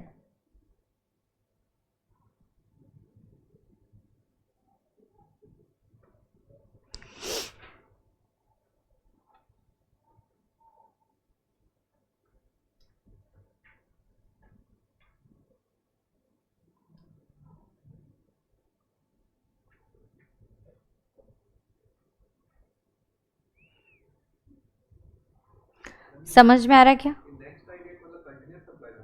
नहीं किसी में भी क्यों अनसर्टन होगा? 1000 आई डेट जब भी अरे अगली बार तुम इनवॉइस में गुड्स दूंगी, तुम वापस मुझे 1,10,000 का इनवॉइस रेज करोगे तो मैं अगली बार 64 रुपीज कम पे करूंगी. जब भी उस ट्रांजैक्शन का अगला आय होगा. मैम ना कब आय होगा पता नहीं है ना, कितना अनसर्टन. अमाउंट कितनी है? 1000 के नीचे बनाया क्यों exactly? Don't waste your time on this provision. 1000 rupees की अमाउंट है, उस पर 18% जीएसटी भी लिया तो 180 रुपीज की बात चल रही है. कई को बनाया? गुड्स में भी है, गुड्स में तो ये लॉजिकली नहीं है नेक्स्ट आई डेट. गुड्स में वैसे भी आई डेट ही आता है टीओएस. इधर क्या सीन है? लाइव स्ट्रीमिंग के बच्चों को देखो, कोई डाउट है क्या? ये डाउट ही नहीं पूछते, मेरे को तो पता ही नहीं है, मेरे को समझता ही नहीं है. तुम को समझ में आ रहा है कि नहीं समझ में आ रहा है, ये इनके चेहरे देख के मैं गेस कर लेती हूँ.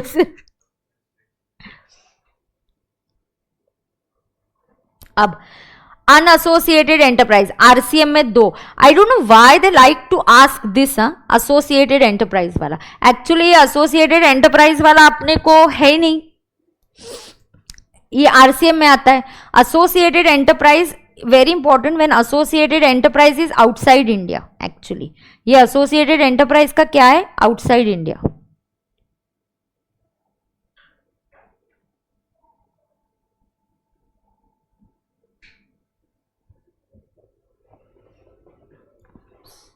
एसोसिएटेड आई का कब है, एसोसिएटेड एंटरप्राइज का कब है, only when the associated enterprise is outside India and importation gets covered in IGST. तो एक्चुअली वो आपके सिलेबस में नहीं है। बस अभी एक लास्ट ये इतना ही पार्ट रह गया पढ़ाने का आपको, फिर I will stop, then the TOS chapter will be done. कल मैं चाहे तो थोड़े हाफ में क्वेश्चंस कराऊंगी, थोड़े मैं सॉल्व करा दूंगी, थोड़े आपको होमवर्क के लिए दूंगी, तो एक आइडिया दे दूंगी कैसे सॉल्व करना है, फिर कल होमवर्क देती हूँ। और कल आधा लेक्चर, थोड़ा सा ही लेक्चर प्रॉब्लम्स कराऊंगी और बचा हुआ लेक्चर फिर मैं यूएस। तुमको लेकिन कल है क्या स्वप्निल सर का वगैरह लेक्चर है, कैसे इज बर्थडे टुमारो, तुम्हारा लॉ है क्या कल? बोले तो नहीं है, हाँ ठीक है। Wait then even I have to see अगर केक कटिंग होगा इस इधर, अगर यहाँ पे लेक्चर होगा, if this cake cutting, if I have to go then I will plan accordingly पहले ही, तो फिर तुम्हारा टाइम उसमें नहीं जाना चाहिए। तो just wait, in 5 minutes I will tell you, let me just check everything. अब देखो टीओएस, हाँ अब देखो, हाँ ये वही है associated enterprise from outside India. आप सर्विस आपके सिस्टर कंसर्न से ले रहे हो, associated enterprise. What is associated enterprise in GST? This is same definition as we studied in income tax. Income tax में भी तुमको वो सेक्शन नहीं है, आईजीएसटी के भी सेक्शन नहीं है, क्वेश्चन में डायरेक्टली एसोसिएटेड एंटरप्राइज रेडीमेड दिया जाएगा। You have taken a service from associated enterprise, आप ही की मैनेजमेंट की कंपनी है, उनसे आपने सर्विस ली, वो मैनेजमेंट की कंपनी इंडिया के बाहर है, basically this is importation. Then importation में generally recipient has to pay tax. अब इसका टैक्स कैसे होगा? इसका टैक्स जनरली एसोसिएटेड एंटरप्राइज में होगा तो शायद आप आए रेस करोगे कि नहीं, हमें गारंटी नहीं है, तो इसलिए हमने बोला डेट ऑफ पी और date of receipt of service whichever is earlier. ये थोड़ा सा मैकेनिकली लर्न करके जाना है और इसके ऊपर उनको सवाल पूछना भी पसंद है। अब अदर्स, अदर्स मतलब 16 सर्विसेज जो अब मैं आपको पढ़ाऊंगी। ये कौन सी है? 16 सर्विसेज। ये कौन सी सर्विसेज है? 16 services which are notified under RCM under section 93 and 94। जैसे आरसीएम 93 94 सेक्शन जो मैं पढ़ाऊंगी, ये मुझे लेना है आपके साथ, 93 94 लेना है, कॉम्पोजिशन स्कीम लेना है, I will be doing that with you. ये 16 सर्विसेज के लिए, जैसे कि जीटीए सर्विसेज, एग्जाम्पल ले लो, GTA services covered under RCM, then what will be the TOS? The TOS will be date of making the payment और 61st day from आई। यहाँ 61st day दिया है, गुड्स में 31 डेज दिया, सर्विस में 61, क्योंकि सर्विस का आय लेट भी रेज होता है, फिर आते आते भी लेट हो जाता है। इधर हमने 61st डे बोला है, गुड्स में हमने 31st डे बोला है। सो अगर आरसीएम में कवर्ड है जीटीए सर्विस, कोई भी 16 सर्विसेज, लीगल सर्विसेज, गवर्नमेंट की कुछ सर्विसेज आरसीएम में आती है, तो उसका टीओएस क्या होगा? Date of making the payment और 61st day from I whichever is earlier. समझ में आया क्या? So with this I have finished TOS का एक्सप्लेनेशन। हाँ, मैं कल का शेड्यूल आपको आज शाम को ग्रुप पे डाल दूंगी, तो मैं कौन सा चैप्टर ले रही हूँ क्या नहीं, तो आपको भी वो प्लानिंग करने इजी हो जाता है। So all the live streaming students, मैं आपको कल का, अच्छा योगेश डोंट वरी, वो रेसिडुअल का भी एग्जाम्पल है, रेसिडुअल का क्वेरी हो गया। योगेश वो 1000 वाला वापस बताओ, इसलिए ज्यादा स्ट्रेस नहीं किया क्योंकि कल एक क्वेश्चन है, तो why waste time in learning it theoretically? आपका टाइम बहुत वैल्यूएबल है बेटा, मैं वही चीज थ्योरी में समझाऊंगी, मुझे पता है कल उसके ऊपर एक छोटा सा एग्जाम्पल है, तो let me explain you with the help of example. Let's not waste time in learning it theoretically, problem ही सॉल्व करके एक्सप्लेन करूंगी, बराबर है क्या? So I will do that tomorrow. तो मैं कल का शेड्यूल आज शाम को डालती हूँ। मैं लेक्चर ले रही हूँ, क्लास को छुट्टी वगैरह कुछ नहीं है, मैं आ रही हूँ इधर, लेक्चर ले रही हूँ, सिर्फ क्या लूंगी, कौन सा टॉपिक लूंगी वो बता दूंगी। किधर है किधर है किधर है? हेमंत को बोलती हूँ रिकॉर्डिंग बंद करने को। तुमको डाउट है? हाँ, जब गवर्नमेंट उसको इन्वेस्टिगेशन करेगी और बोलेगी अब पे कर, तो वो उसका टीओएस हो गया। हेमंत मजा झाले लेक्चर। अनरजिस्टर्ड केस में TOS is when you get caught and you are asked to pay the GST, that's the TOS date. Okay? कोई डाउट है क्या? नहीं? तो और अच्छा, अगर डाउट होगा भी तो कल मैं जब प्रैक्टिकली सॉल्व करवाऊंगी तो अब आपको टीओएस समझ में आ जाएगा। बहुत ही सिंपल चैप्टर है बेटा, यस, ओके, चलो, thank you, see you tomorrow.